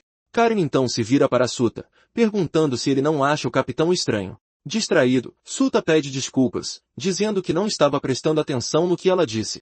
Ela então pergunta com que ele estava distraído, já que não há nada ali. Com o seu ouro ativado, Solda de repente avisa que eles já estão ali. Ele então revela que há muitas almas ao redor deles naquele lugar. Surpresa, Karen pergunta se o lugar está cheio de fantasmas e ele confirma. Ela então questiona se ele os esteve vendo o tempo todo. Confirmando, Suda diz que viu espíritos até mesmo na área anterior por onde passaram. Ele se lembra de que ver almas em forma humana só acontece nas catacumbas. Pensativo, ele se pergunta se há um motivo específico para isso acontecer lá. De repente, o espírito azul se vira na sua direção e faz um gesto. Dizendo olá, o espírito assusta Suta e Karen, que entra em pânico. Suta pede desculpas, explicando que uma alma acabou de falar diretamente com ele. Pedindo desculpas pelo susto, o espírito se apresenta como Utsuji. Ele explica que ficou preocupado e o seguiu após a discussão deles com o capitão. Lembrando-se da discussão, Suta revive a cena do capitão mandando eles recuarem. Utsuji então diz que o mesmo aconteceu com ele e com seus camaradas no passado. Na lembrança, seus amigos disseram para ele sair daquele lugar e pedir reforços, mas ele revela que a ajuda não chegou a tempo e ele perdeu os seus companheiros. Cheio de arrependimento, ele diz que deveria ter ficado para lutar ao lado deles. Suda termina a história explicando que o espírito se arrepende da sua decisão. Nisso, Karen se vira para Suda e pergunta se ele pode fazer alguma coisa. Ela pergunta se ele pode ajudar o espírito a finalmente descansar em paz. Explicando que sabe como é, Karen diz que se sente mal em deixá-lo desse jeito. Virando-se para o espírito, Suda pergunta se ele tem algum último arrependimento. Utsuji responde que queria ver a sua habilidade ser útil em batalha pelo menos uma vez. Perguntando qual era a habilidade, Suda descobre que se chama visão compartilhada. Suda explica a Karen que isso permite ao usuário compartilhar o seu campo de visão com outras pessoas. Refletindo sobre o assunto, Karen nota que é útil para comunicação, não para combate direto. Então, Suda começa a falar sozinho, chamando a atenção da sua parceira. Dizendo para ele parar, Karen fala que isso é confuso, e ele pede desculpas. Ele então explica que estava apenas simulando como usar aquela habilidade incrível que viu. Surpresa com as suas palavras, Karen pergunta se ele realmente achou a habilidade boa. Com um grande sorriso, Suda confirma que sim, surpreendendo o espírito Tsuji. Cortando para uma nova cena, Amami Kakeru encontra um enorme portão dourado em seu caminho. Cerrando os punhos, ele percebe que a situação é a mesma do seu passado. Isso significa que um inimigo está se aproximando por trás, pronto para atacar. Confirmem as suas suspeitas. Amami se vira e vê um guardião do portão. Com um movimento rápido, ele consegue bloquear a espada do guardião com a sua arma, mas fica chocado ao ver que o ataque não afetou o inimigo. Em seguida, ele salta e acerta um chute poderoso, derrubando o guardião no chão. Com um olhar focado, Amami encara o inimigo que acabou de derrubar no chão. Preparando a sua técnica, Amami Kakeru usa a palma gigante do pequeno contra o inimigo. Com uma enxurrada de golpes, ele ataca o guardião do portão implacavelmente. Vendo que não está funcionando, ele percebe que a armadura é ainda mais resistente. Os ataques acertam em cheio, mas não causam nenhum dano visível ao oponente. Ele conclui que só pode vencer com outra técnica, mas ela leva tempo para carregar. Nesse momento, o capitão ouve as vozes dos seus companheiros se aproximando rapidamente. Virando-se, ele vê Suda e Karin chegando para ajudar na difícil batalha. Suda então anuncia que assumirá a luta e derrotará aquela criatura. Amami diz que o inimigo é forte, mas Suda apenas pede que ele coopere. Com um sorriso confiante, Suda pede que deixem tudo com ele. Diante deles, o imponente guardião do portão se prepara para o combate. Então, Suda declara que vai derrotar aquela criatura em menos de 1 minuto. Vendo a audácia deles, Amami Kakeru grita que isso é completamente imprudente. Ele então avisa que a criatura é ainda mais forte do que o último chefe. Explicando a situação, Suda diz que entende que o capitão está quebrando as regras por eles, mas argumenta que, se forem sempre protegidos, nunca ficarão mais fortes. Essas palavras lembram a Amami de que ele também já quis se tornar o mais forte. Em um rápido flashback, ele se lembra de gritar que odiava ser protegido o tempo todo. Karin então concorda, afirmando que eles precisam lutar por conta própria agora, implorando. Ela insiste para que o capitão os deixe lutar sozinhos.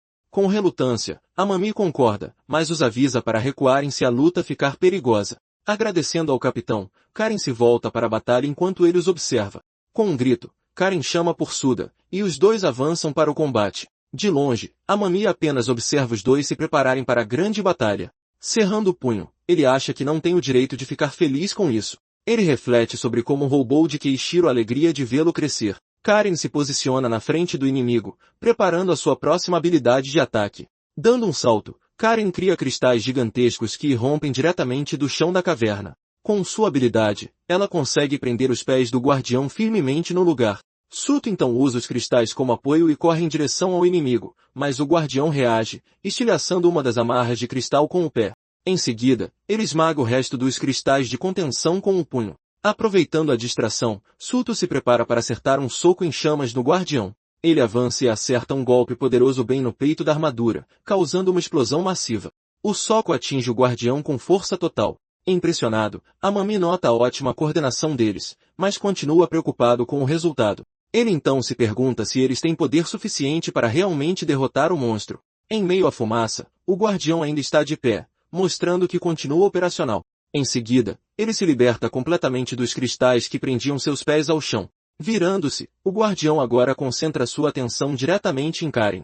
Determinada, Karin apenas o encara de volta, pronta para continuar a difícil batalha. Seu olho brilha, mirando intensamente em seu alvo em meio às chamas. Em meio às chamas, Suto continua seu ataque direto ao guardião do portão. Com um movimento rápido, o guardião usa sua espada para criar um grande cristal. Em seguida, ele usa o cristal como escudo para se defender do ataque de Suto. Mesmo com o escudo, o punho de Suto continua avançando em direção ao inimigo. Em uma enxurrada de golpes, Suto ataca o escudo de cristal incansavelmente. Olhando fixamente, o guardião apenas observa os ataques que não conseguem atingi-lo. Ele pisa com força no chão, estilhaçando o que resta do escudo de cristal.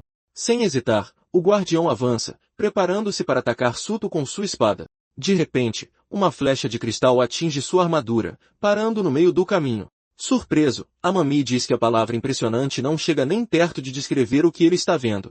Ele fica chocado, dizendo que eles estão sincronizados quase perfeitamente. Com um sorriso, Suto diz que os conceitos básicos são os mesmos do último inimigo. Seus olhos em chamas se ativam, analisando completamente o guardião à sua frente. Ele percebe que a armadura parece uma defesa perfeita, mas tem pontos fracos. Explicando a estratégia, ele diz que quando atingem os pontos fracos, a defesa muda. Ele explica que o inimigo muda seu ponto fraco a cada novo golpe. Portanto, ele diz que eles vão mirar no novo ponto vulnerável todas as vezes. Karin então comenta, com um sorriso, que só Suto consegue ver a fraqueza. Com isso, ela cria uma enorme parede de cristal para bloquear o avanço do guardião.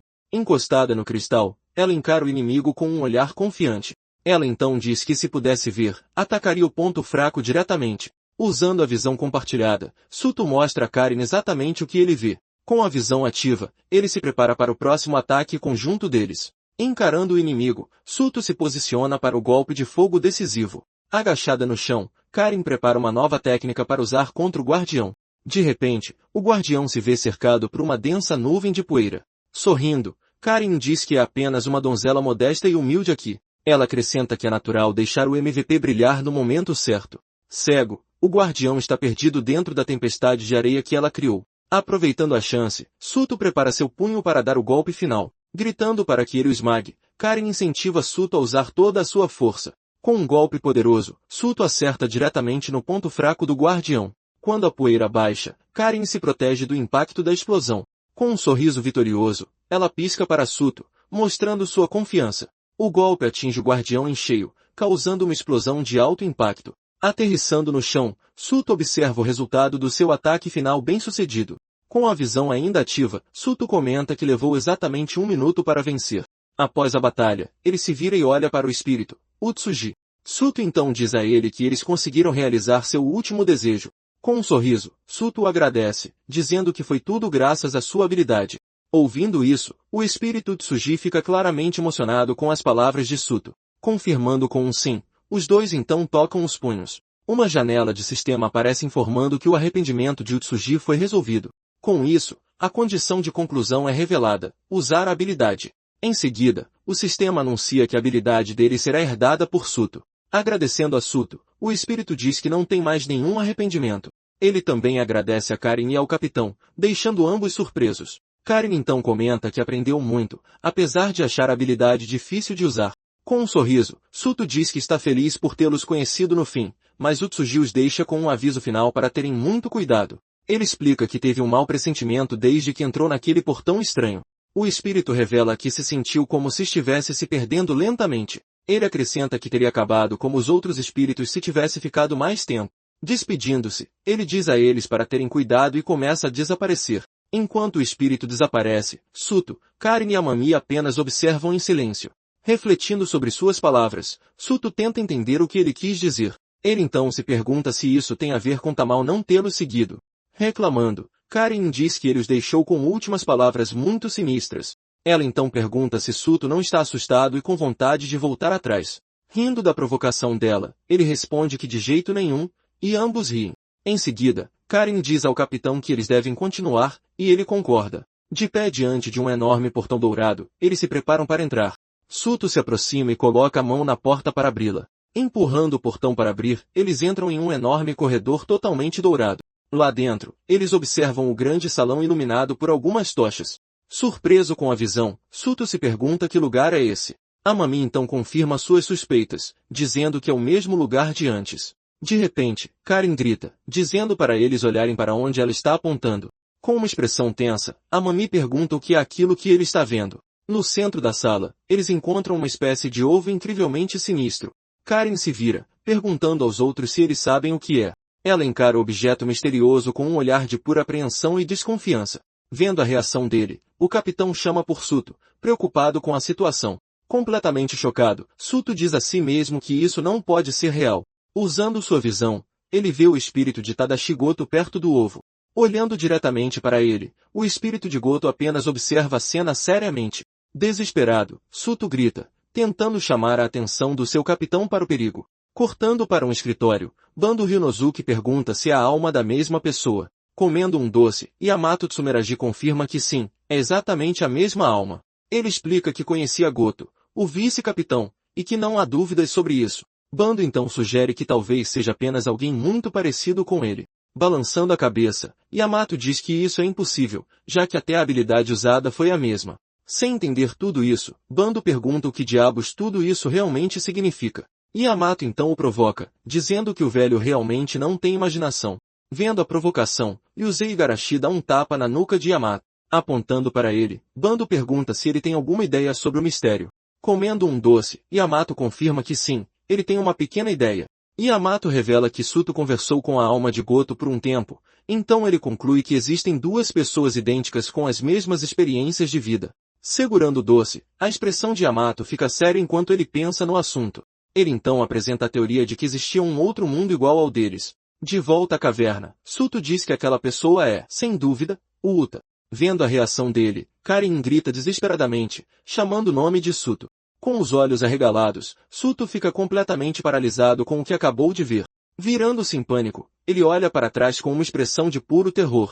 De repente, Suto é atingido no peito por um ataque rápido e violento. Sangrando, ele olha para frente com uma expressão de total descrença e choque. Arremessado para trás, ele cai no chão do grande salão gravemente ferido. Nesse instante, o homem misterioso aparece dizendo, já foi um. Em seguida, Karen também é atingida pelo mesmo ataque e cai. De volta ao escritório, Yamato assiste a cena falando sobre o mundo deles. No chão do salão, o corpo jaz imóvel. Do outro lado, o espírito de Tadashi Goto apenas observa a cena se desenrolar. Cerrando os punhos, Goto percebe que a história está se repetindo. No piso dourado do salão, o corpo de Suto permanece quieto e imóvel. Diante dele, o espírito de Tadashi Goto simplesmente assiste a trágica cena se desenrolar. Gritando o nome de Suto, Karen tenta se aproximar, mas é contida pelo capitão. Ela então se ajoelha ao lado dele, tentando desesperadamente prestar os primeiros socorros. Com um olhar sério, o espírito de Tadashi Goto continua observando em silêncio. Caído em uma poça de sangue, os olhos de Suto permanecem abertos e vazios. De repente, em um lugar escuro, Suto se levanta, completamente confuso. Ele olha ao redor na escuridão, perguntando-se onde está. Então, uma voz explica que ele está em um espaço entre consciências. Olhando para trás, ele vê uma figura semelhante ao seu capitão em pé por perto. Reconhecendo a figura espiritual, Suto questiona quem está diante dele. Acreditando ser um impostor, ele se prepara para lutar, mas a voz lhe diz que ele está enganado.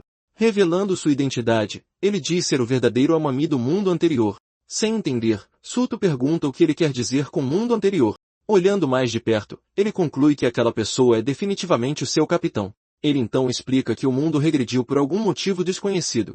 Confuso, Suto pergunta que diabos ele está falando, sem entender absolutamente nada. Então o capitão diz que Suto é incrível, deixando o garoto ainda mais confuso. Ele revela que, no mundo anterior, Suto era apenas um simples carregador, mas acrescenta que percebeu na mesma hora que Suto havia ficado forte. Suto nega, dizendo que de qualquer forma acabou de ser derrotado há pouco tempo. Com uma expressão séria, ele pergunta se o seu eu do passado morreu. Então o capitão diz que quem morre de verdade é outra pessoa. Na visão, Karen tenta ajudar Suto, mas o capitão apenas fica parado observando. O capitão da visão não consegue mudar, mesmo tendo uma segunda chance. Ele então revela que a única pessoa que morre ali é ele mesmo. De volta ao salão, Uta diz que morreu lutando contra aquele cara. Naquele momento, o ovo misterioso começa a tremer e a brilhar intensamente. Com um sorriso, Uta diz que essa é a aparição mais divina que ele já viu. Agradecendo a si mesmo, ele diz que suas memórias trouxeram o evangelho. Na memória, Amami segura o corpo ferido de Keishiro Suzaki em seus braços. Com um sorriso, Uta abençoa as catacumbas antes de desaparecer do local. No espaço entre os mundos, um dos homens ataca Amami com um golpe poderoso. O golpe o atinge em cheio, arremessando-o com força ao chão. Ele colide contra o salão dourado, causando uma enorme explosão de destroços. Naquele exato momento, o espírito de Goto também sofre o mesmo ataque direto. Amami fica sem fôlego, chocado com o poder devastador do golpe que acabou de receber. De volta à realidade, Karen chama pelo capitão ao lado do corpo de Suto. Caído no chão, Suto percebe o poder incrível do inimigo que os atacou. Olhando para o corpo do capitão, o espírito de Goto simplesmente diz não. No salão, Amami grita que ainda não acabou e é atingido, com o rosto sangrando. Ele grita de dor ao ser ferido pelo ataque. O homem misterioso diz que o ataque foi muito superficial, não foi o bastante. Ele revela que sua intenção era partir a cabeça dele em duas. Com a mão no ferimento, Amami sente a dor intensa do corte em seu rosto. Amami grita que ele é o único que Uta será capaz de derrotar. Irritado, Uta diz que ele interrompeu o melhor momento de sua vida. Lambendo os lábios, ele diz que eles deveriam estar gratos por ele estar sendo racional. Ele então engole uma pílula que guardava em um pequeno frasco. Com um olhar ameaçador, ele se prepara para a próxima fase da batalha. Estalando os dedos, ele avisa que sua tolerância acabou. Então ele estende a mão e se prepara para o seu próximo ataque direto. Com um sorriso, ele ameaça picá-los em pedaços e arar o campo com eles. Caída no chão, Karen percebe que esse cara é tudo, menos normal. Mesmo ferido, Suto tenta se levantar para salvar seu capitão do perigo. O espírito de Goto então diz que Amami não precisa de nenhuma ajuda. Confuso, Suto pergunta o porquê, e o espírito explica que o conhece bem. Ele revela que Amami está procurando um lugar para morrer há muito tempo. Desde que deixou Keishiro morrer, ele tem vivido com esse fardo. Chocado, Suto mal pode acreditar no que acabou de ouvir do espírito. Então, Goto revela que foi ele quem deixou Keishiro morrer no passado. Ele então pergunta a Suto, ainda no chão, se ele ainda quer salvar o capitão Amami. Com uma expressão séria, ele revela que foi o responsável pela morte de Keishiro. Ele então pergunta se, mesmo sabendo disso, Suto ainda deseja salvá-lo. Chocado, Suto diz que o capitão deixou seu pai morrer, incapaz de entender o porquê. O espírito então explica que, no dia da morte de Keishiro, ele estava lá. Ao ouvir a revelação, Suto fica ainda mais atordoado e sem palavras. Em um flashback, Amami diz que a ideia não era boa e que precisavam de mais uma pessoa. Mas Keishiro diz que não havia tempo, pois a criatura estava escapando. Ele revela que um conquistador escapou e viu a Rainha Aranha se aproximando. Determinado, Keishiro insiste que não podem deixá-la escapar de jeito nenhum. Pedindo desculpas, ele caminha à frente enquanto Amami apenas o observa de longe. Keishiro então desabafa sobre como é difícil ser um mercenário em tempos como esses. Ele explica que não há companheiros com quem contar em momentos assim. Amami então pergunta por que ele se tornou mercenário, já que poderia ter um bom cargo. Keishiro revela que, sem perceber, as pessoas começaram a tratá-lo como um herói. Cerrando o punho, ele explica que jovens estavam morrendo tentando fazer coisas imprudentes. Ele pensou que, na linha de frente, poderia salvar pelo menos alguns deles. Com uma expressão séria, Amami apenas observa Keishiro, ouvindo atentamente suas palavras. Então Amami o convida para se juntar à equipe Lobo Celestial, mas ele recusa. Ele explica que a Lobo Celestial só continuará crescendo e precisa de veteranos. Com a mão no peito, ele diz que queria trazê-lo como um companheiro. Coçando a cabeça, ele é pego de surpresa pelo convite inesperado de Amami. Com um sorriso, ele diz que entrar em um círculo de crianças é difícil, mas promete pensar no assunto, deixando Amami um pouco aliviado. De repente, ambos sentem uma presença se aproximando rapidamente.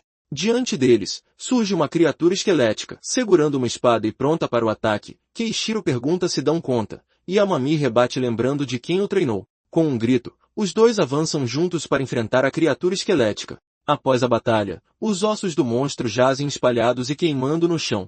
Aliviado, Amami comenta que a criatura deu bastante trabalho para os dois. Eles então encontram um portão, deduzindo que aquele era o guardião deste lugar.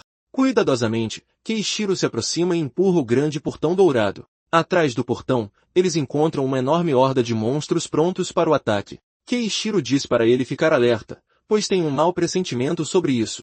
Com isso, ambos se preparam para lutar, avançando juntos contra a horda. Amami usa sua habilidade para criar um punho gigante e atacar os monstros. Enquanto isso, Keishiro usa suas chamas para incinerar todos os inimigos próximos. Com ataques combinados, eles conseguem derrotar a horda de monstros que os cercava. Amami diz que eles conseguem, desde que estejam lutando juntos. Mas, de repente, a expressão de Amami muda ao sentir uma nova presença. Do fundo do salão, a Rainha Aranha emerge liderando outra horda de monstros. Amami avança pensando que, se a derrotarem, a missão de Keishiro estará cumprida. Ele grita que ela é deles enquanto corre na direção da criatura gigante. No chão, um círculo mágico aparece e prende Amami, paralisando seus movimentos. Surpreso, ele se pergunta o que é aquilo, sem entender a armadilha. Vendo o perigo, Keishiro o empurra para fora do círculo, salvando sua vida. Agora preso, Keishiro percebe que é uma habilidade de restrição do tipo mental. Com correntes o prendendo, ele entende que caiu em uma armadilha perigosa. Vendo seu amigo em perigo, Amami grita o nome de Keishiro desesperadamente. Ele olha para a cena com uma expressão de total desespero e preocupação. De repente, a Rainha Aranha avança e atinge Keishiro com um golpe fatal. Atingido em cheio, ele começa a sangrar, gravemente ferido pelo ataque da criatura. Nesse instante, um Uta encapuzado aparece, rindo da cena que acabou de presenciar. Ele zomba, dizendo que não esperava que ele protegesse seu parceiro desse jeito. Comemorando, ele grita que seguiu as ordens e executou um dos cavaleiros. Amami corre até seu amigo, gritando seu nome em desespero. Sangrando muito, Keishiro cai de joelhos sem forças para continuar lutando. Com seu último pingo de força, ele ativa uma poderosa habilidade de chamas azuis. Usando a aniquilação azul, ele se sacrifica para derrotar a Rainha Aranha. Após a batalha, Amami carrega o corpo de Keishiro em direção à saída. Implorando para que ele resista, Amami tenta desesperadamente salvar a vida do amigo. Com a voz fraca, Keiichiro chama por Amami, olhando diretamente para o amigo. Agradecendo pelo convite, ele fala com dificuldade, sangrando pela boca enquanto sorri. Deixando um rastro de sangue, ele diz que não poderá mais lutar ao seu lado. Ele então revela sentir que não tem o direito de encarar Suto depois disso. De repente, o portão de saída começa a brilhar intensamente na frente deles. Esperançoso, Amami diz que já consegue ver a saída daquele lugar. Com suas últimas forças, Keiichiro o abraça, fazendo um último pedido desesperado. Ele então implora para que Amami, por favor, cuide de seu filho, Suto. Chegando à saída, Amami tenta animá-lo, dizendo que estão quase lá. Mas Keiichiro fecha os olhos, e Amami começa a chorar, devastado pela perda. Com um grito de angústia, ele olha para a saída, lamentando a morte do amigo. Fechando os olhos, o espírito de Goto lamenta a morte de seu amigo, Keiichiro. Ele então revela que Keiichiro morreu porque o arrastou para aquela situação. E lá, ele morreu lutando contra aquela coisa para proteger a todos. Ele pede que o Amami deste mundo faça exatamente a mesma coisa, dizendo que é a única forma de compensar. Ele avança para o ataque final. Sangrando no chão, Suto tenta dizer algo, mas não consegue pronunciar nenhuma palavra. Olhando para ele, o espírito de Goto nota sua tentativa de se comunicar. De volta à realidade, Amami continua imóvel, sangrando e encarando seu inimigo. Karen grita em desespero, chamando por seu capitão, preocupada com o que ele fará. Mas Amami a detém, dizendo para não se aproximar agora. Olhando para ela, ele implora com um sorriso que proteja Suto. Ele diz que conta com ela para essa missão. Vendo a determinação em seus olhos, Karen fica sem palavras. Apenas observando a cena se desenrolar, Uta zomba, dizendo que um humano superior como ele já havia previsto tudo. De forma provocadora, ele pergunta por que Amami não chama seus amigos para salvá-lo. Amami acha que Uta previu seus ataques, sendo pego de surpresa apenas no início. Naquele momento, Uta tem a sensação de já ter lutado contra ele antes. Com um movimento rápido, Uta lança um ataque giratório em direção a Amami. Esquivando-se por pouco, Amami consegue escapar do golpe que passa de raspão. Continuando a se mover, ele evita por um triz ser atingido pelo rápido ataque. Mesmo em perigo, ele sorri e continua a se esquivar com grande confiança. Mas, de repente, um ataque o atinge pelas costas, pegando-o de surpresa. Completamente atordoado, Amami não entende de onde veio o golpe inesperado de Uta. Ainda ferido, ele se levanta e se prepara para continuar lutando. Seu olho então brilha, ativando sua habilidade ao encarar o oponente à sua frente. Concentrando sua energia, ele se prepara para usar uma técnica poderosa contra o inimigo. Mas Uta avança com uma velocidade impressionante, desferindo uma enxurrada de golpes. Sem tempo para reagir, Amami é atingido em cheio por cada ataque.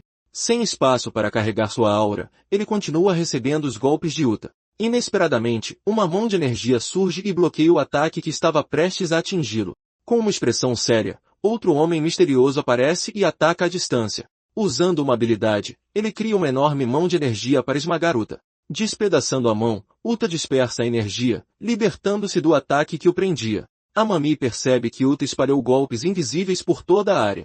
Rindo, Uta diz que sua habilidade de carnificina invisível não deixa brechas. Ele então se prepara para um novo ataque, levantando os braços com um sorriso. Sentindo-se fraco, Amami percebe que perdeu sangue demais e se pergunta se este é o fim. De repente, ele troca um olhar rápido e significativo com sua parceira, Karen. Surpresa com seu olhar, ela entende o que ele planeja fazer. Com lágrimas nos olhos, ela percebe que ele vai se sacrificar por eles. Com um sorriso cruel, Uta percebe a intenção do seu oponente. Em tom de ameaça, ele diz que não vai deixar que ele se sacrifique assim. Ele então revela seu plano de matar a mulher com suas lâminas invisíveis. Em seguida, ele diz que vai derrubar Amami enquanto ele estiver em choque. Com um sorriso, ele diz que as almas deles vão alimentar o ovo. De repente, o ovo começa a brilhar, envolto por uma chama intensa e poderosa. Surpreso, Uta não entende o que está acontecendo com o ovo. Com um grito, uma chama irrompe do chão, surpreendendo Uta mais uma vez. Nesse instante, Suto se levanta e usa suas chamas para curar sua ferida. Amami fica chocado ao vê-lo cauterizando a ferida com fogo. A mão em chamas de Suto queima a ferida, estancando o sangramento em seu peito. Vendo isso, Amami grita para Suto pegá-la e fugir imediatamente. Ele então diz que, mesmo que lhe custe a vida, ele precisa protegê-los. Suto pergunta se ele está fazendo isso porque é a única forma de se redimir. Irritado, ele grita que seu pai nunca lhe pediu para se redimir.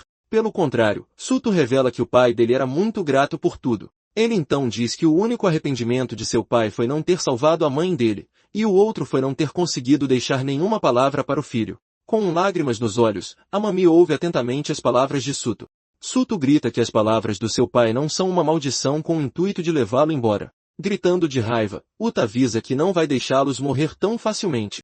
Percebendo a situação, Amami diz que não consegue derrotar esse inimigo sozinho. Então ele se vira e pede que Suto lhe empreste sua força para a luta. Surpreso com o pedido, Suto apenas olha fixamente para o seu capitão. Com um olhar determinado, ele diz que sim, aceitando o pedido do capitão. Ele então diz que vão acabar com ele juntos para que todos possam sair de lá vivos. Furioso, Uta diz que o moleque deveria ser um Zenin sem habilidades. Enfurecido, ele se prepara para lutar, chamando Suto repetidamente de lixo. Surpreso com a reação, Amami não entende o que deixou Uta tão irritado. Nesse momento, Suto avança na direção do inimigo, pronto para atacar. Uta zomba, perguntando se ele acha que apenas se aproximar vai ajudar.